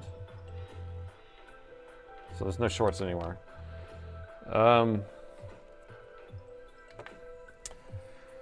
Okay. Does the reset have to be high? So the reset is going to be on 7, and that is high. But is it high all the time?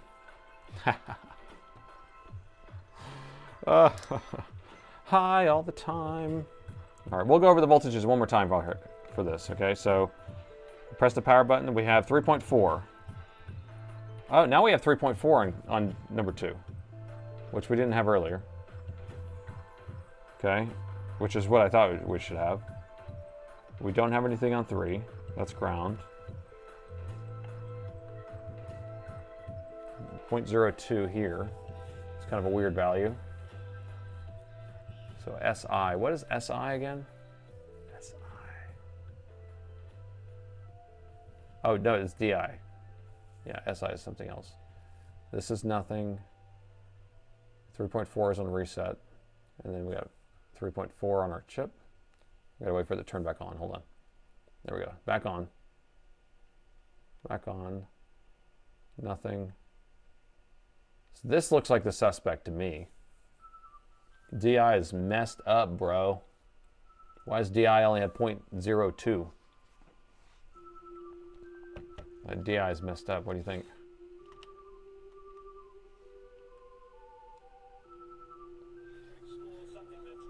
Oh, they could have changed it with the wrong BIOS chip. Okay, let me grab a donor board. Oh, here's one right here. Here's a donor board. The BIOS chips are about the same on all these. So same BIOS chip. It's an R. This is a Q256JV. And this is an R256JV, which are basically the same chip. I mean, I've used them interchangeably. This board doesn't work, so I can't really test anything on here. I can't remember what's wrong with this one, but something ain't good. There's missing parts on it. DI would be data in, data out is the other one, DO. 3.5 hours and been at it. Yeah. Okay, let's take a 5-second break here. Let me drink some water. Let's regroup and just kind of think about this. So, all right, so clues-wise, I'm gonna turn down this music. Clues-wise, we have, oh my gosh, what's going on here? All right, so clues-wise, we have a laptop that's brought in because it was rebooting. That's what they said. They brought it into our repair shop, not me. They brought it to Alex at CompuPlus. He said that when he got it, it was giving a 3.5 error, which is a power rail failure. Okay, so originally supposed to be rebooting, but working, and then he got it as a power rail failure. He brought it to me, I opened it up, we have soldered network ports and a BIOS chip that was soldered crooked, okay? So no clues on any of that stuff. We've rewritten the BIOS and we've made sure that we have a good BIOS on there. The PCH is turning on, the EC chip is turning on, which those 3 chips together are what turns the board on, okay? So you're gonna need to have a good BIOS, you need to have a good EC programming, and you need to have the PCH that comes on. And we are getting a power rail failure code, which I'm not seeing it on this, but I think this is a messed up power button, that's why I have it, but I don't really care.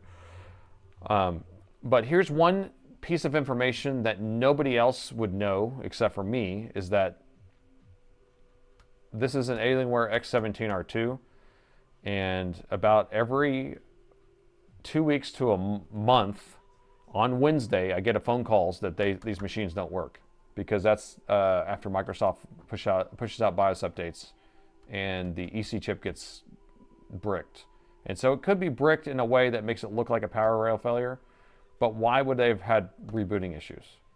So that's the only thing that messes me up. Now I understand, like, if you're trying to fix it and you took it to another shop and they're like, oh, it's probably a BIOS and they're doing that. So anyway, my next thing I think would be to just program the EC chip, because I can at least just knock that out and we can check that box and then see if it does anything different.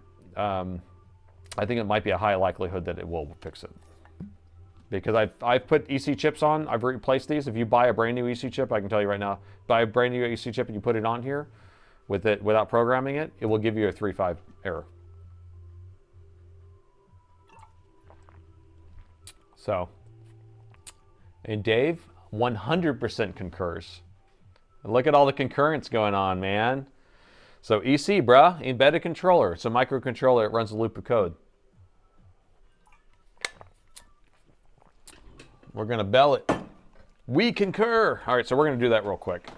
And if you watch my video this afternoon, you get to see it all over again, but you're going to see it live. Live and uncut. And I don't think any repair shop really does this normally, so that's why I think it's kind of fun. Just a thought. Did you check the pour soldering nick and see if the pins are shorted? Smarty pants. Smarty pants. We did look around the edge, but I didn't look anywhere else. That is a good one, though. So it's really just the mounts that are broken. I mean, I don't know what this stuff is. But, oh, let's look at what a real one looks like. So here's factory. So factory, and then their setup. So it doesn't even look like they soldered the pins. It just looks like they soldered the mounts. Now, what does that mean? Did they like trip over the cord or something? So we'll look down in it, but I have the power.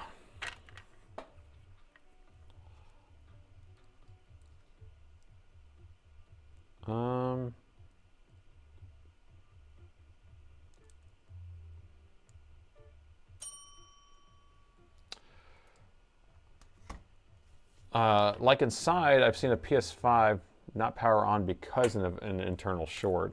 Really, that's crazy.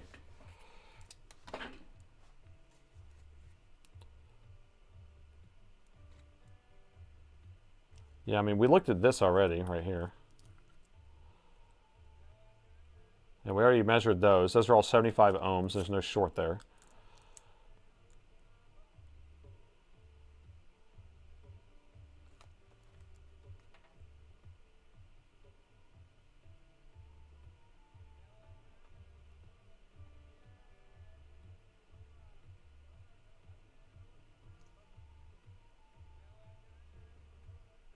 I don't know. I don't see anything. Good suggestion, though. All right, let's just program this real quick. Oh, I think all the trolls went to bed, but we got 1,138 people. Killing it, man, killing it.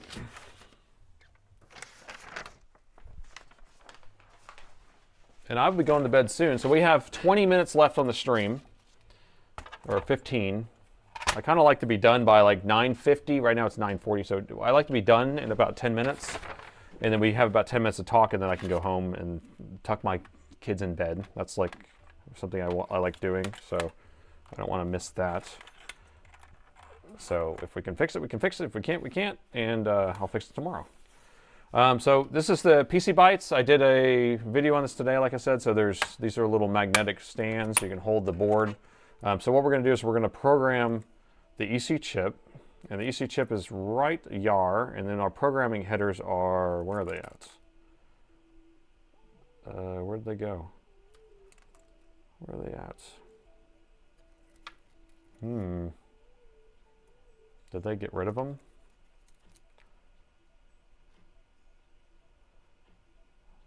This is strange. I don't see them. What the f... I've never seen this before, guys. I'm like, where is this? I've been looking for it. Let me show you what it's supposed to look like. I'm like completely amazed. I'm amazed. I couldn't believe it. All right, so here's my test board, or my donor board. So here's the J debug headers, so that we're going to be programming on those first 4 pins. And our EC chip's on the opposite side of the board, on the back side, right, ER. Okay. So I'm like on their board, I'm like looking, trying to find the connector, or where that is. Look at that. I don't know how that's going to be helpful to me, but it's made to be programmed, because I guess they have so many of these things getting bricked that they need to be able to program it or something. Yeah. Anyway, I got a kick out of that. So that actually has a latch and some sort of connector. I don't have that set up. Maybe I can find that setup? Maybe I can make that setup? That may be something interesting to try. Huh. Well, let's try it. Just for fun. It seems useful. Let me move this out of the way. So I was going to use this PC Bytes, but maybe I don't need to. Because if I can just actually put a ribbon cable in there, then Bob's your uncle again. Why is Bob and my uncle so many times? Okay. So this machine, this little programmer, has programming headers here, and you have cables. So I always just use the cables, and I hook them onto my PC Bytes, and then I have little ends, and I can put it right there. But I can actually just hook a ribbon cable in here, and it comes with a bunch of ribbon cables. And then I can just plug it right in there, maybe, if I have the right size ribbon cable. So let's see if I have one. Otherwise, we'll do it raw dog style. Spider will be faster. That's why I think the Spider probably would be faster. I was just looking to see if I had a cable that was the right size. Nope. All these cables are too big.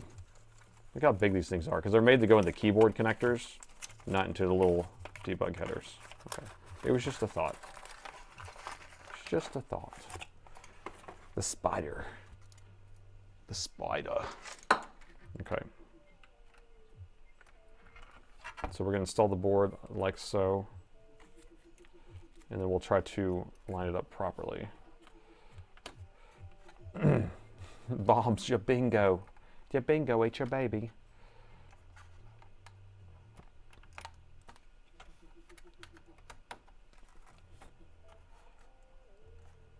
All right, so that's in there.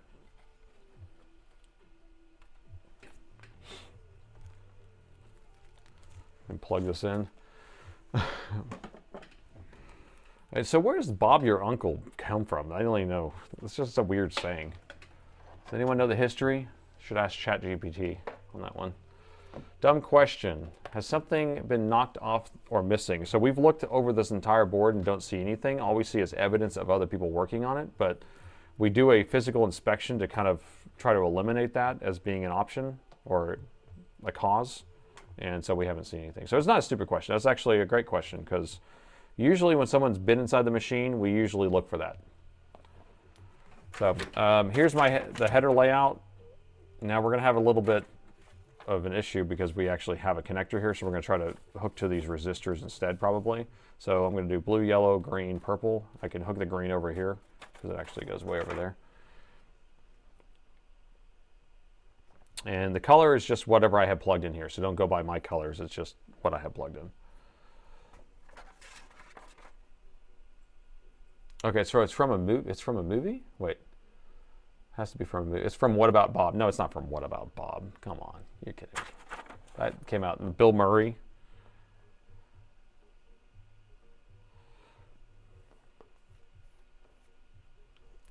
Thought it was an idiom, apparently. No. Original. Okay, so origins linked to a 19th century British Prime Minister, Robert or Bob, pointing to his nephew Arthur to the government post, suggesting it was easy through nepotism. Huh, interesting. Thank you for that. A furniture business. Bob's Gone Wild Furniture.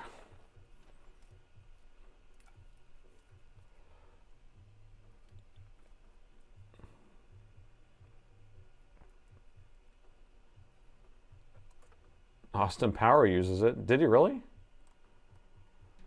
Oh, no, baby. All right, so we're going to get these lined up as good as we can. And we'll do split view on this.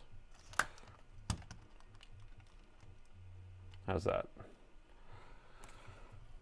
Okay, what we got? Okay, so we're going to do blue, then yellow. So blue. So we have these lines that go all the way over here to these resistors, so we can actually just hook to the back of these resistors.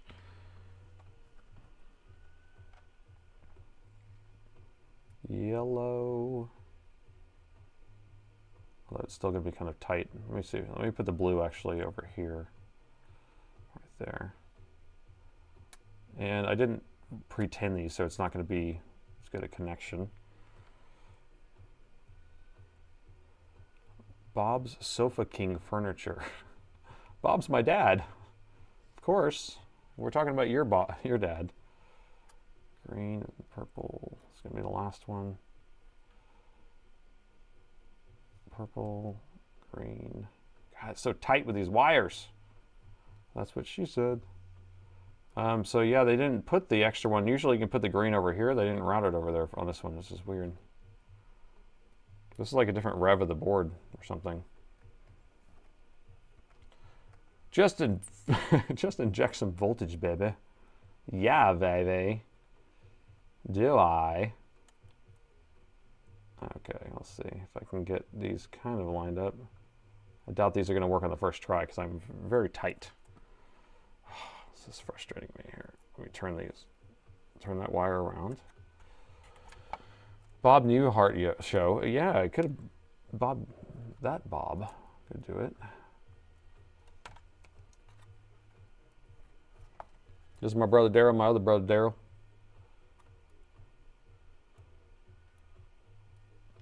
Are these 1 ohm resistors? I can just go on the other side, right? If they're 1 ohm, I can just do it on the other side. Or 0 ohm, I mean. Can't remember. Yeah, those are 0. So I can actually go on the back side of those.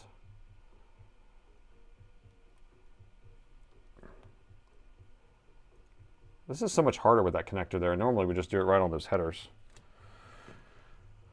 Ah, reflow. Reflow that solder. I know I should, but I'm not. And so we're going to have some failure, I can tell. Blue's already come off its tracks.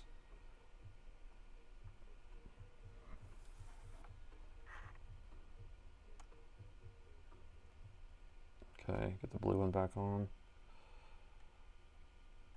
Okay. Quick, see if it works, for God's sakes. Yeah, because it's almost time to go home. It's almost sleepy night time.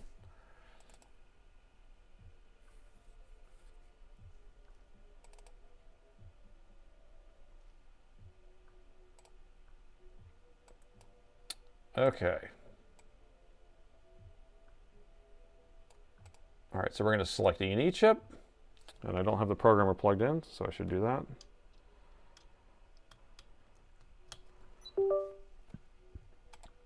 Check connection. Okay. So let's select E&E again. There we go. And I'm just going to type in the chip we're going to use, which is a 9542GF. You can do it where you select the motherboard, because it's technically, I think, like this board or something like that. And then we're going to solder it, which we're not really soldering it, but I don't really care. And then we're going to plug in the power of the motherboard. I doubt this is going to work. I'd say this is a 1% chance without me having to. I connected the first try, man. Look at that. That's how good I am. That's how good I am. It connected to the chip. So we'll put it in here. This is the customer's folder. We'll call it original. That's how good I am. All right, so we're backing up their contents of their EC chip first, and then we're going to put a new one on there. Bourbon for me on Friday. What day is Friday? Is it 21st? So yeah, I got 9 days, 10 days, 11 days. I got 11 days to go. All right, so let's get a new one. And this one is X17R2. Let's go with the newest one. This is just extracted from one of Dell's BIOSes, and we're going to use the OEM region here. There we go. 10 days, 2 hours, and 9 minutes till Eagle Rare. I'm doing dry January, so no sugar, well, no intentional sugar, no bourbon, exercise every day for a whole month. All right, programming.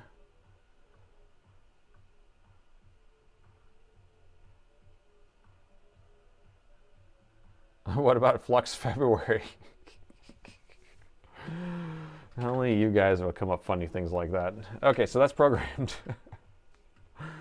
Okay, should we stop and be like, is it going to work? Or should we be like, is it going to work? You know what I mean? So we've programmed it. Okay, so with this apparatus, I've connected to the EC chip. I pulled the data off, backed it up, put new data on, and then verified it. So we have a new BIOS written to it, and we have a new EC region written into the chip there. Oh, let me close this poll here. And so just put a 1 in there if you think it's going to work, and a 2 if it's not. And then if it's not going to work, then we're going to stop because I have to go home. But we can chat for a couple minutes after that. I closed the old poll. So one in chat if you think it's going to work, and 2 in chat if you don't think it's going to work. So we got 2s, we got some 1s, we got a couple 1s. Some people have faith in me. You got a little faith in me. That was horrible. We got some 2s, majority 1s, I think, actually. 1s, 1s, 1s, 1s. We got a 3, that's a shard, or shart.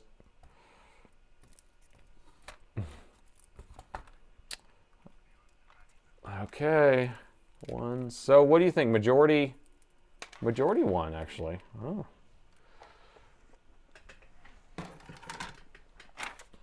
I don't know. I think if I was a betting man, which I am, I would say thinking happy thoughts. Yeah, that would do it. I'm going to say it's going to work. So I'm putting a 1 up there, on there. All right. And then we get to go home on a high note, if that happens. All right, all the suspense. Here we go. Is it going to work? Plugged in the power. 0.02, 0.01. Alrighty, power button.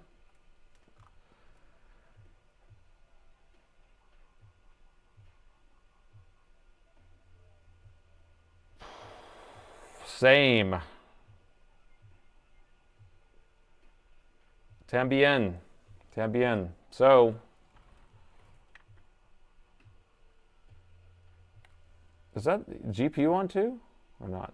No. So chipset's on. It's pulsing a little bit. EC chip's on. We programmed that, so we've. I mean, EC chip could be bad, but I don't know. Chipset.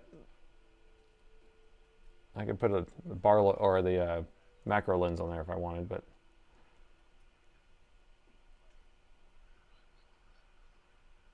I don't think it has a bad chipset, but it is acting weird.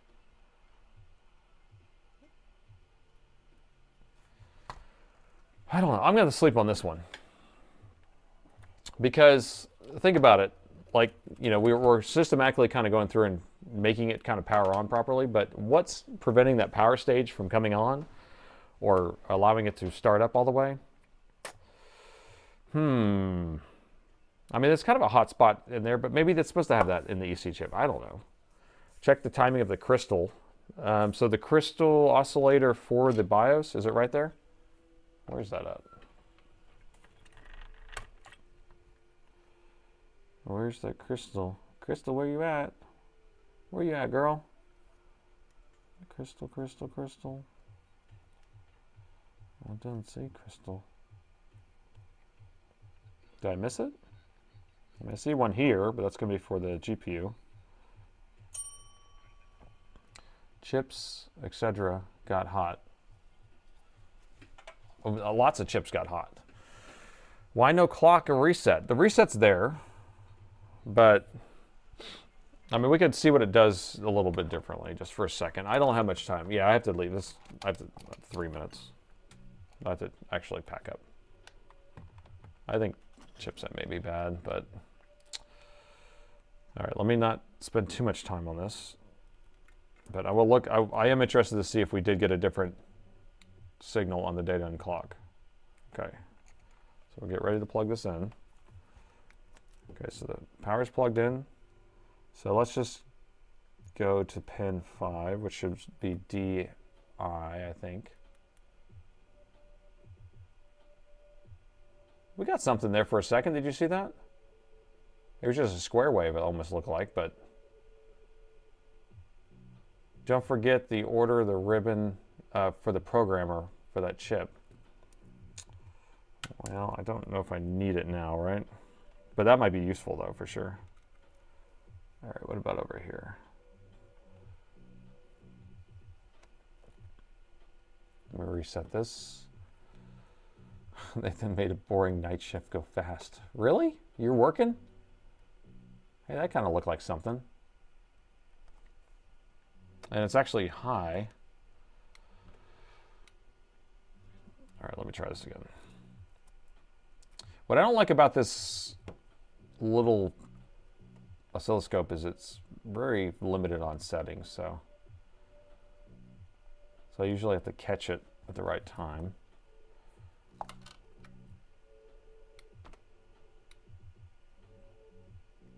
All right.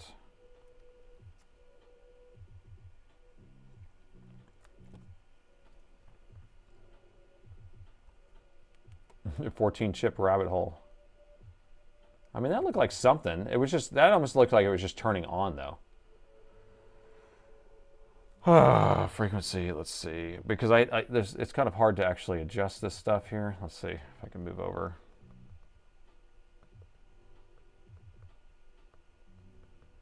Milliseconds.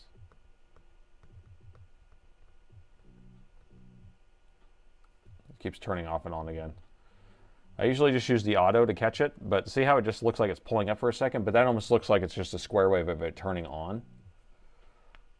So anyway, I'm gonna have to give up because I don't have time right now, but all right, so let's just do our little hangout for a second just to give up here. Oh, Sunday. Yeah, we can revisit this on Sunday if we want to bang our head against the wall. Smash it really hard. Chatting before the end of this stream. That's perfect ending there. Yeah, so we fixed one. Did we fix the first one? What was the first one? I don't remember what we did. Oh, MOSFET on the CPU. We fixed that. Second one worked. It was just a bad AC adapter. Which is funny because why did it end up on my shelf? Because if it ends up on my shelf, my technician tested it as bad. So I don't really understand that. So I have to talk to him about that. And then this one is a weird one. I don't know.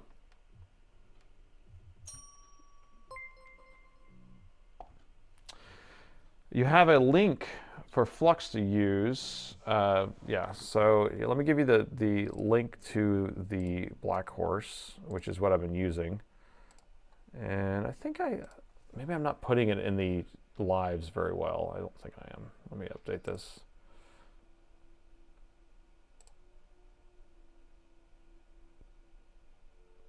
Where is it at?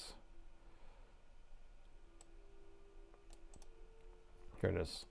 All right, so here's the flux that I use mostly, and then I've been using, I have some Amtech 213 that I use also, but this is the Black Horse stuff that I've been using lately.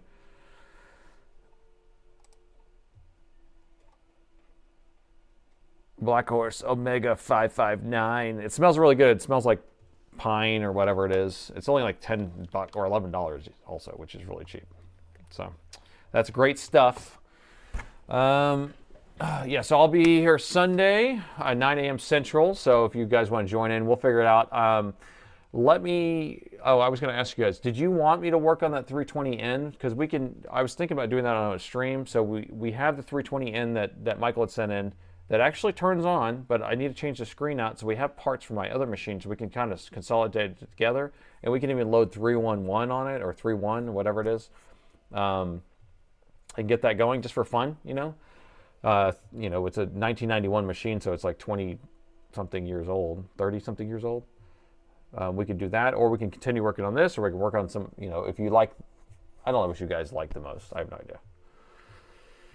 How did you learn these skills? I just learned it by doing. So watching videos or just doing. And so it's just a lot of trial and error and just practice.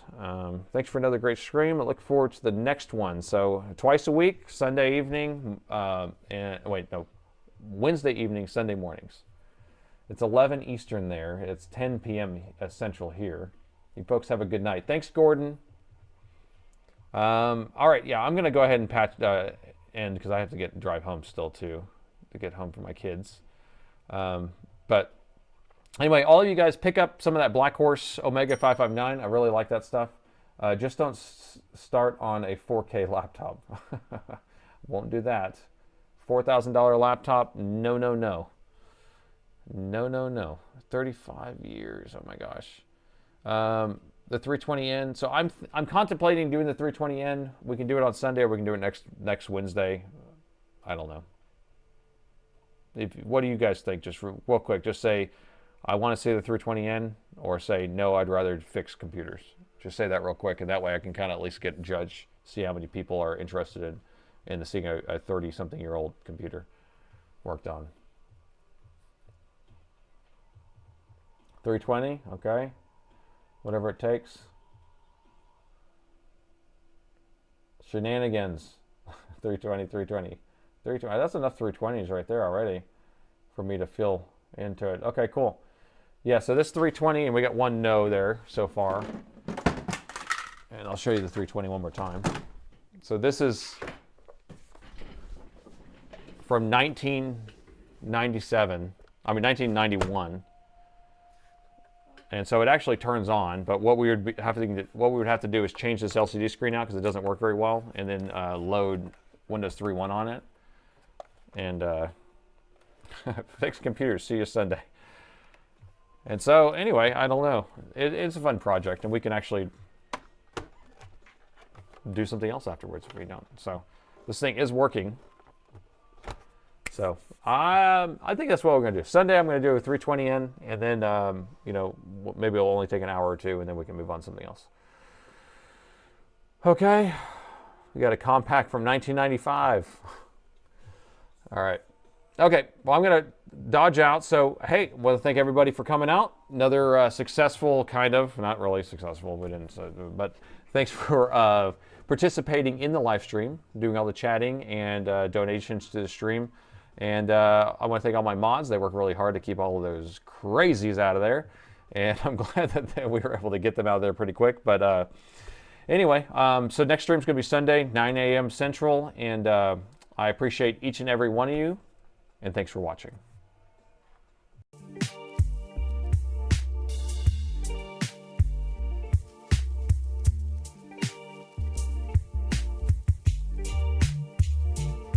I couldn't save this laptop.